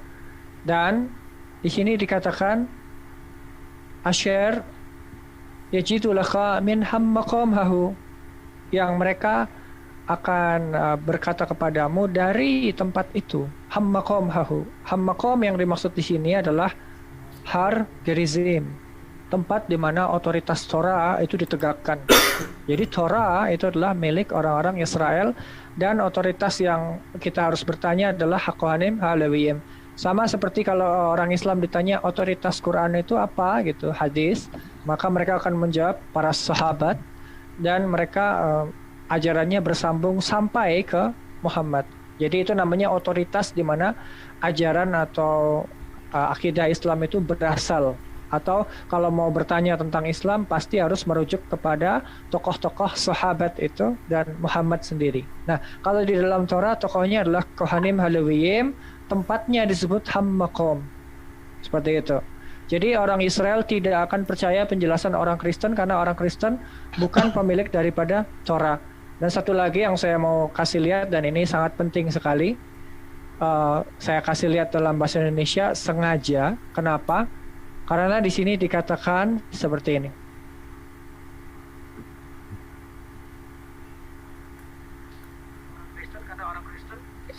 Moshe di sini memerintahkan Torah, ya. Moshe memerintahkan Torah kepada kami, ya. Morasha Kehilat Yaakov. Itu adalah suatu warisan daripada jemaat Yaakov atau komunitas Yaakov. Jadi Torah Sivalana Moshe itu artinya Moshe dia telah memerintahkan kami Torah. Morasha Kehilat Yaakov itu artinya adalah warisan daripada komunitas Yaakov. Seperti itu. Jadi Torah itu adalah milik daripada Kehilat Yaakov, bukan milik daripada gereja Kristen, gereja Katolik, atau mungkin kalian menyebutnya apa itu dengan berbagai macam nama. Sama sekali bukan itu. Terima kasih. Oke. Boleh tambahin ya? Bentar. Bahkan sebentar aja ya. Sebentar aja. Ini buat teman-teman netizen Umi, jangan lupa di subscribe juga ya, kita besarkan channel-channel Muslim ya. Ada di sini Risalah Islam Media ya, di subscribe juga channel Risalah Islam Media RIM ya. Sama di subscribe juga channelnya Yisak bin Abraham. Oke, terima kasih. Terima kasih Bang Han. RIM ya, RIM nih. Ini ada di sini tulisannya Risalah Islam Media. Oke, terima kasih. Syukron Umi. Oke, terima kasih Umi. Bang, saya cuma tanggapi bentar, belum bisa karena ini banyaknya partisipan ya. Karena banyaknya partisipan. Bentar, saya bantar dulu bentar. Bentar Meme. Sebentar saya atur ya. Bentar ya, sabar dulu ya. Oke, Bro Billy nanti ya. Mungkin nanti ya terakhir karena banyaknya partisipan yang resen ya. Oke. Silakan untuk Meme Remi sekali lagi untuk tanggapin singkat, cepat dan padat saja karena di sini masih banyak partisipan yang ingin bertanya kepada narasumber kita malam hari ini. Terima kasih. Silakan Meme. Ya, terima kasih ya. Satu ayat pun tidak ada yang dijelaskan sama Dicak bahwa Yahweh itu memberikan Torah ini khusus kepada kaum Israel. Tidak ada, satu ayat pun tidak ada yang Dicak tampilkan dari tadi. Oke, mungkin cukup. Yang Dicak tampilkan dari tadi itu tidak ada berbunyi bahwa Yahweh itu memberikan Torah itu hanya khusus kepada kaum Israel. Tidak ada. Itu yang saya minta. Kami orang Kristen, kenapa kami mengimani Torah? Yesus adalah seorang Yahudi, seorang rabi. Dia mengajarkan tentang Torah yang tertulis. Kami mengimani Yesus, sudah wajib kami harus mengimani ajaran Yesus. Yesus mengajarkan tentang Tuhan siapa? Tuhan yang tertulis di dalam Torah. Artinya kami orang Kristen wajib harus mengimani apa yang diajarkan oleh Yesus. Oke, mungkin sudah cukup. Jadi jika memang ada, jadi jika ada orang Yahudi mengatakan bahwa kami tidak mengimani Yesus atau tidak mengimani itu adalah hak kami, kalian. Kami tidak membutuhkan pengakuan daripada orang Yahudi, tetapi kami membutuhkan pengakuan daripada Tuhan. Kami tidak membutuhkan, karena pengakuan orang Yahudi tidak akan membuat kami masuk surga, tetapi pengakuan dari Tuhan kami masuk surga. Itu saja, terima kasih. Oke, silakan Bro Yitzhak untuk menanggapi sekali lagi karena selanjutnya ada Bang Hijrah dan Bang Yudi dan Pemburu Triji. Oke, silakan. Baik, di dalam Torah dikatakan seperti ini ya. Anis serat la Hashem al-Hainu, rahasia itu adalah milik Hashem Tuhan kami. Wahaniklat lanu ulevonenu ad alam. Yang diwahyukan kepada kami dan kepada anak-anak kami adalah sampai selama-lamanya. Apa yang disebut Wahaniglot? Yang disebut Wahaniglot di sini adalah Torah. Kenapa? Alasannya cuma satu, Torah itu diberikan. La asot at kol divrei ha-Torah azot, untuk melakukan seluruh perkataan Torah ini. Jadi selain daripada Morasha Kehilat Yaakov atau warisan kepada komunitas Yaakov, dikatakan di sini ya, ad olam, sampai selama-lamanya, la asot at kol divrei ha-Torah azot, untuk melakukan seluruh perkataan Torah ini. Jadi Torah itu hanya dilakukan kepada, di sini dikatakan lanu, kami. Kenapa? Karena Torah diberikan kepada Israel ya. dan ulevanenu dan kepada anak-anak kami. Nah, orang Kristen baik mereka ataupun keturunannya tidak menegakkan Torah. Kenapa? Di dalam Torah ada banyak hal, ada hukat ulam atau ketetapan selama-lamanya tidak ditegakkan. Ada muadim atau festival tidak ditegakkan. Syabat tidak ditegakkan. Masalah makanan yang tame atau makanan yang najis tetap dimakan. Seperti itu ya. Belum lagi kita bicara masalah yang lain-lain yang lebih kompleks dan lebih rumit, itu tidak ditegakkan oleh orang-orang Kristen. Bahkan mereka mengklaim Torah itu hanya 10 perintah, lalu disederhanakan menjadi 2 oleh Yesus itu. Cintailah sesamamu dan cintailah Hashem Tuhanmu. Nah, padahal di dalam Torah yang disebut cintailah itu bukan hanya itu. Dan perintah itu ada di dalam Torah. Kalau kita lihat ya, cinta atau mencintai atau mengasihi. Wa'ahavta. Ini kita lihat bareng-bareng. Ya. Di sini ini dikatakan cintailah sesamamu manusia ya. Lalu di sini dikatakan harus mencintai, ini terjemahannya orang asing, sebetulnya yang dimaksud di sini gerim atau convert. Jadi orang yang convert ke dalam Bani Israel itu harus dicintai juga. Lalu di sini cintailah Hashem Tuhanmu ya, di sini ya. Lalu di sini ada wa'ahavta et hager, dan cintailah seorang convert. Jadi cinta itu banyak. Ada 1, 2, 3, 4, 5. Ada 5 ayat di dalam Torah yang mengajarkan untuk mencintai atau mengasihi. Nah, Yesus mengatakan menyederhanakan, dia siapa? Padahal, Pak, tolong ini diperhatikan. Di dalam Torah ada satu perintah yang betul-betul digaris bawahi sampai detik hari ini, dan itu adalah perintah ini, ya. Lo tusifu al-hadavar. Kalian tidak akan menambahkan atas perkataan asyar anakhim sawatkham yang aku perintahkan pada kalian, welo tigra'u mimmanu, dan kalian tidak akan mengurangi darinya, lishmor at miswat Hashem al-Hakam, untuk menjaga perintah-perintah Hashem Tuhan kalian, asyara'anakhi yang aku masawa'atkham perintahkan kepada kalian. Jadi untuk menambahkan sesuatu tidak boleh, jadi 613 jadi 614 tidak boleh, 613 menjadi 612 tidak boleh. Jadi kalau ada 613 perintah tiba-tiba disederhanakan nama Yesus menjadi 2, boleh nggak? Tidak boleh. Maka Yesus melakukan pelanggaran yang fatal kepada Torah, dan dia tidak masuk ke dalam kategori Rabbi atau orang yang dihormati, orang yang derajatnya tinggi, yang menjadikan panutan. Tidak, karena Yesus telah mengurangi Torah sesuai dengan asumsinya orang Kristen. Mungkin tidak tertulis di dalam perjanjian baru kalau Yesus mengurangi, tetapi Kristen beranggapan bahwa Yesus menyederhanakan atau mengurangi. Jadi itu salah dari sudut pandang Torah. Mana ayat 600? Oke, mungkin sudah cukup ya, Bro Jizak. Masih tanya ayat ini yang lagi dibacain apa ya? Iya, ini orang Kristen ini kenapa sih? Oke, Bro Billy nanti ya. Kalau untuk bertanya silakan. Sekarang untuk Bro Danang atau Bro Hijrah silakan. Ingin bertanya kepada siapa? Assalamualaikum. Waalaikumsalam warahmatullahi wabarakatuh. Waalaikumsalam. Sama ini Bang Ishak. Baik, silakan Pak. Begini Bang Ishak, itu apakah hari raya Yudais sama seperti Muslim ada gitu? Baik, saya jawab Pak. Hari raya kami berbeda. Ada 7 macam hari raya di dalam Torah. Salah satunya yang paling gampang diingat, Pesach. Misalnya hari raya kemerdekaan dari perbudakan. Itu harus 7 hari, makan roti tidak beragi. Dan juga harus melakukan yang disebut dengan korban Pesach atau penyembelihan domba, dan pada siang hari dan dimakan pada malam hari. Itu masih dipraktekkan di tanah Israel. Dan itu dilakukan setiap tahun 1 kali. Lalu nanti ada yang namanya Sukkot. Sukkot itu membangun sukah atau perayaan yang berhubungan dengan buah-buahan. Lalu nanti ada yang namanya Shavuot, hari raya untuk memperingati turunnya Torah di Gunung Sinai, dan seterusnya. Ada Yom Kippur, hari raya puasa. Puasanya 1 hari tapi 25 jam.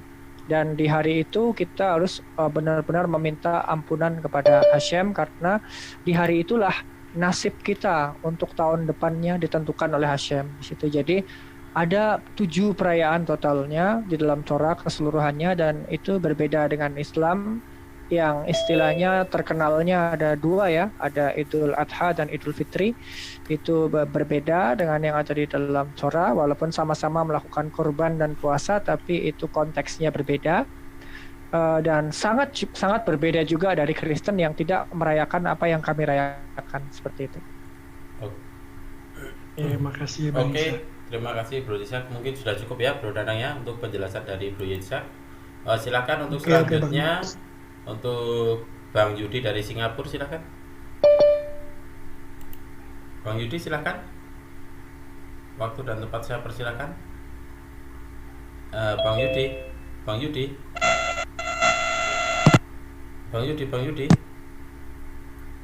Bang Yudi, ya halo, silakan. halo. Silakan Ya. kalau ingin bertanya kepada Bro Ishak atau Umi Dini, silakan. Ya, terima kasih ya.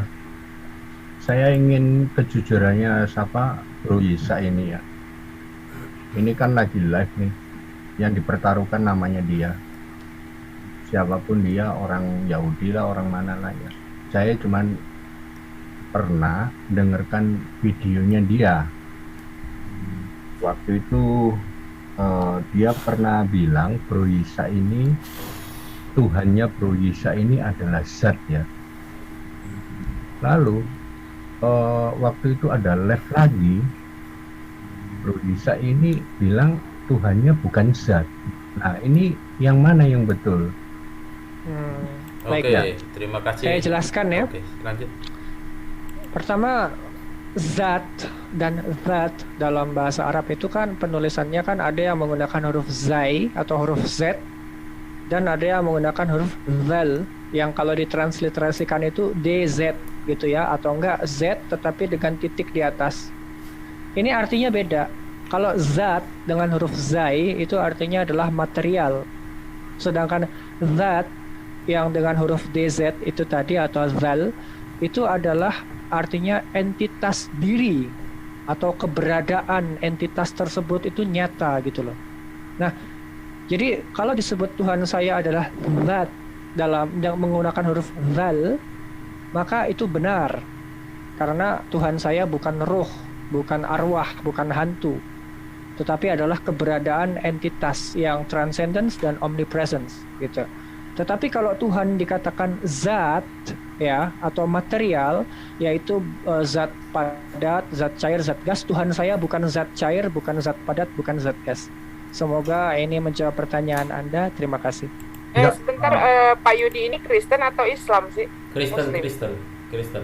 Oh, pantesan. Ya, jadi antara zat dengan DZAT itu beda ya, Pak ya. Antara zat itu adalah, kalau ZAT itu adalah apa ya? Matter yang menyebabkan sesuatu menjadi ada.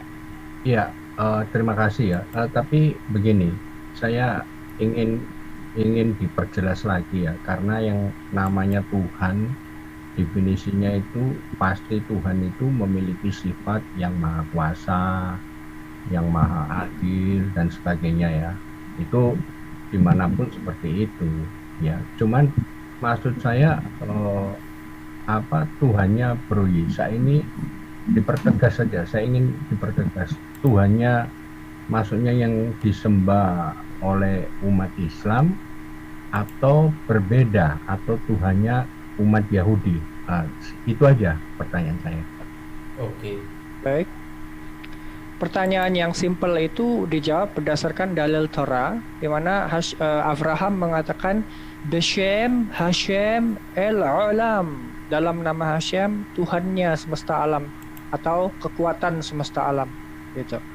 Jadi Hashem itu yang disembah oleh orang Israel adalah Hashem El Olam, bukan hanya Elohe Israel, Elohe Makkah, Elohe Indonesia, bukan, tetapi El Olam yang artinya Tuhannya alam semesta. Kalau orang Islam mengatakan Rabbil Alamin, seperti itu. Jadi yang disembah oleh saya adalah Tuhan semesta alam, dan dia bukan zat padat, bukan zat cair, dan bukan zat gas, tetapi dia adalah zat. Zat itu adalah entitas keberadaan dirinya yang nyata, tetapi bukan zat, bukan material. Itulah Tuhan saya. Maksudnya begini bro, saya tanya, apakah Anda ini juga menyembah sama Tuhannya umat Islam? Antara Hasyim dengan Allah adalah sama, entitasnya satu, sebutannya saja yang berbeda. Karena yang satu menggunakan bahasa Ibrani, satu menggunakan bahasa Arab. Tetapi kalau ditanya entitas ini apakah sama dan satu? Iya. Apakah esensinya sama? Iya. Hanya saja syariat yang berbeda. Satu diberikan untuk Israel, satunya untuk bangsa Arab yang lalu menyebar cukup luas di seluruh dunia dan dianut oleh miliaran manusia. Itu aja perbedaannya. Oh, iya. Berarti Anda ini Yahudi Islam gitu ya? Yahudi Islam sih. Tidak ada istilah Yahudi Islam. Kalau Islam ya Islam saja, karena Tuhannya sama sih. Kan gitu. Kalau Tuhannya beda, berarti ada dua pencipta alam semesta. Kira-kira kalau ada dua pencipta alam semesta akan ribut ini. Menyembah siapa gitu loh? Tuhannya Islam atau Tuhannya Yahudi gitu? Tuhan yang ada di dalam Torah disebut Hashem el-Alam, Tuhan semesta alam.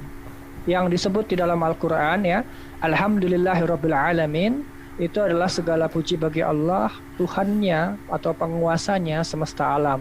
Nah, di dalam Torah Abraham mengatakan Beshem Hashem el-Alam, dalam nama Hashem Tuhannya semesta alam. Jadi Tuhan kita adalah sama. Oh iya, ya sudah. Oke, terima kasih. Silakan yang lain. Oke, terima kasih Pak. Oke, Meme, kalau kamu ingin bertanya lagi silahkan resen dulu ya. Oke, terima kasih untuk Pak Yudi. Sekarang untuk waktunya untuk Bro Pemburu 3G, silakan. Waktu dan kesempatannya saya berikan kepada Bro Pemburu 3G. Oh ya, saya sekalian ingin bertanya sama Bang Ishak ini. Oke, silakan, monggo. Karena saya ingin mengetahui seperti PL ya kan. Di PL itu ada sebuah catatan yang ditulis bahwa memang Mesias itu harus menderita, mati di kayu salib, ya, bangkit di antara orang mati pada hari ketiga. Jadi itu dikabarkan itu ada tertulis di dalam Taurat. Jadi yang saya ingin ketahui dari Bang Ishak adalah apakah benar catatan perjanjian baru itu bahwa itu ada tertulis di dalam Taurat, Bang? Tidak ada sama sekali. Kalau kita membahas Masyiah, kita harus lihat Bamidbar 3 ayat 3. Saya akan tunjukkan di sini karena ini penting sekali untuk dipahami. Ini basicnya Masyiah di dalam Torah. Jadi kalau menurut Torah di sini dikatakan Ella Shamot Bani Aharon. Ini adalah nama-nama dari putra-putra Aharon, ya. Hak Kohanim, imam-imam, Hammasyukhim atau Masyiah. Jadi yang disebut Masyiah di dalam Torah itu adalah dari Bani Aharon atau putra-putra Aharon. Nah, tetapi Masyiah ini bertugas sebagai imam Lewi atau imam besar yang tujuannya memimpin ritual peribadahan Torah.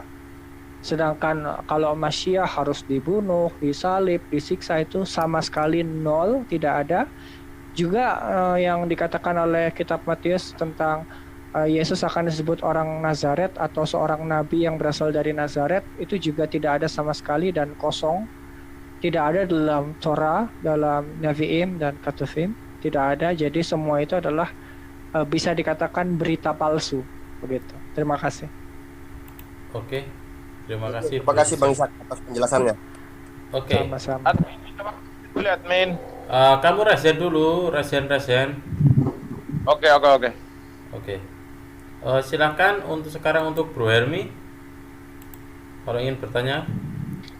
Ya, assalamualaikum warahmatullahi wabarakatuh. Waalaikumsalam. Selamat malam buat semuanya. Oke. Malam. Ini mau tanya sama Bro Icek, kalau dalam Yahudi itu ibadahnya kayak gimana sih? Maksudnya kalau dalam Islam kan sehari 5 kali gitu. Dan yang kedua itu pertanyaannya adalah kalau dalam ajaran Yahudi itu apakah ada mengenal hal haramnya dalam makanan gitu? Terima kasih. Oke. Baik, masalah peribadahan ini ya.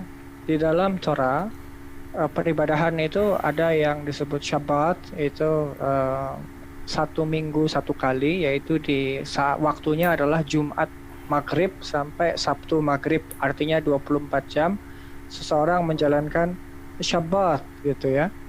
Lalu kalau kita membahas mengenai peribadahan, itu juga ada mu'adim atau festival yang dirayakan 7 hari raya tadi itu bagian dari peribadahan. Dan kalau peribadahan hariannya itu ada disebut tefillah. Tefillah itu kalau di Islam istilahnya sholat.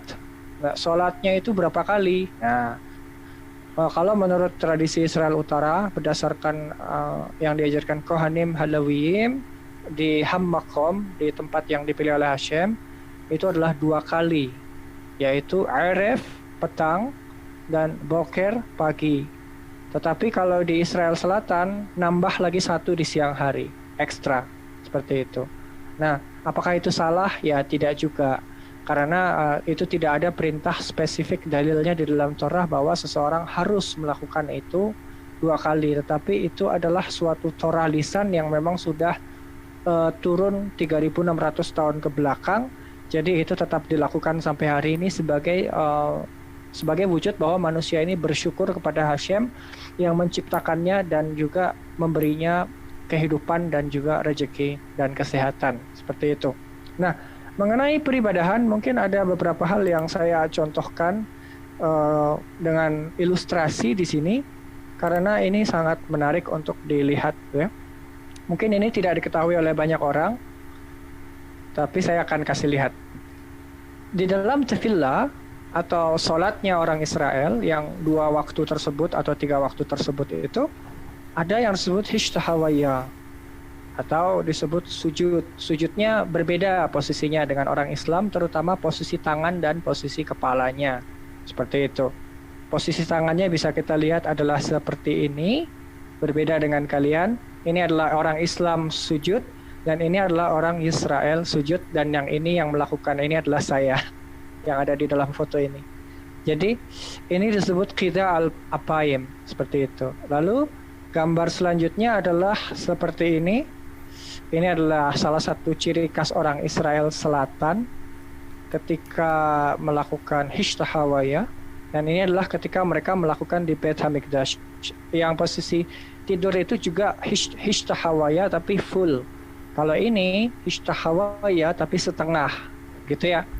Lalu satu lagi gambarnya ini adalah seperti ini.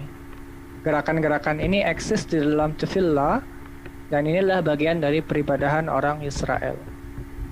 Kalaupun ada kelompok-kelompok tertentu yang meniadakan sujud atau sujud penuh, baik yang ini ataupun yang ini, ataupun yang tadi kita lihat gerakannya, ada yang seperti ini, dan juga kita melihat ada yang seperti ini. Kalaupun ada kelompok yang menghilangkan itu, mereka telah menyimpangkan Torah. Dan sebetulnya kalau dibilang menyimpangkan tidak tepat juga, karena ada yang melakukan itu hanya setahun sekali di hari raya Yom Kippur, ada yang melakukan itu setiap hari. Itu aja perbedaannya. Tetapi kalau kita membahas di dalam Torah, ada tidak cara peribadahan yang fix? Ada, dan itu ditentukan oleh orang Israel di Hammakom atau tempat yang dipilih oleh Hashem dan disakralkan dan disucikan oleh Hashem untuk mengatur peribadahan Torah di sana. Begitu. Oke, terima kasih penjelasannya Bro Yitzhak. Untuk Bro Emil mungkin sudah paham ya dari penjelasan Bro Yitzhak. Ya, ini yang jatuh pertanyaan itu yang ini tambahannya itu, apakah dalam Yahudi itu mengenal kata haramnya dalam makanan? Oh ya, baik, saya akan jawab itu. Mengenai istilah halal dan haram itu khusus eksklusif istilah dalam Islam. Kalau di dalam Torah istilahnya makanan itu tidak boleh dimakan kalau itu tame atau najis, dan makanan itu boleh dikonsumsi dan boleh dijadikan korbanot kalau ia tahor, bahasa Arabnya tahir, atau mungkin ada istilah tahara dan lain sebagainya itu. Nah, jadi mengenai makanan ada aturan, dan di dalam Torah aturannya jauh lebih ketat daripada aturan makanan yang dilarang di dalam Islam. Jadi kalau di kita seafood atau makanan laut itu tidak boleh kecuali ikan yang bersisik, seperti itu. Sedangkan di Islam udang, kepiting, cumi-cumi boleh dimakan. Tetapi saya pernah dengar di Islam tidak boleh memakan kepiting darat, atau mungkin yang dimaksud hewan yang bisa tinggal di 2 alam alam seperti kodok dan lain-lain itu, amfibi itu tidak boleh dimakan, saya pernah dengar. Tapi kalau di dalam Torah, seluruh hewan laut kecuali ikan yang memiliki sisik tidak boleh dikonsumsi. Gitu. Babi jelas tidak boleh, anjing, kucing dan lain-lain, dan unta juga tidak boleh dimakan kalau di dalam Torah. Kalau di syariat Islam, unta boleh dimakan karena orang Islam tidak terikat kepada syariat Torah. Seperti itu. Oke, terima kasih, mungkin sudah jelas ya, Bro Helmi ya. Ya, sudah jelas. Ya, terima kasih ya. Selamat malam. Oke, malam. Baik. Nah, demikianlah saudaraku semuanya, kita sudah dengarkan tadi bagaimana jalannya diskusi ini yang cukup lumayan panjang ya. Namun tetap di sini saudara Izak bisa memberikan pembelajaran serta hal-hal baru tentang pengetahuan khususnya di kitab dia sendiri ya, yaitu Torah, dan tentunya juga ini adalah suatu hal yang positif ke depannya, khususnya untuk umat Kristen ya, supaya tidak lagi mencoba mengklaim bahwa ajaran mereka berasal dari Torah itu sendiri yang sesuai dengan isi Torah itu. Sementara penjelasan Izak sendiri tadi sangat jelas ya, bahwa tidak sama ajaran Kristen dengan apa yang diajarkan di dalam Torah tersebut, dan juga menyebutkan bagaimana sejarahnya kitab Torah tersebut dicuri oleh bangsa Romawi ya. Nah, demikian saudaraku semuanya, mudah-mudahan apa yang kita dengar dari diskusi ini bisa menjadi penambah ilmu pengetahuan kita semuanya untuk semakin memantapkan keimanan serta akidah kita di dalam Islam ya, karena memang hanyalah Islam yang benar-benar agama yang diridhoi oleh Allah SWT. Akhir kalam, terima kasih atas perhatiannya. Assalamualaikum warahmatullahi wabarakatuh.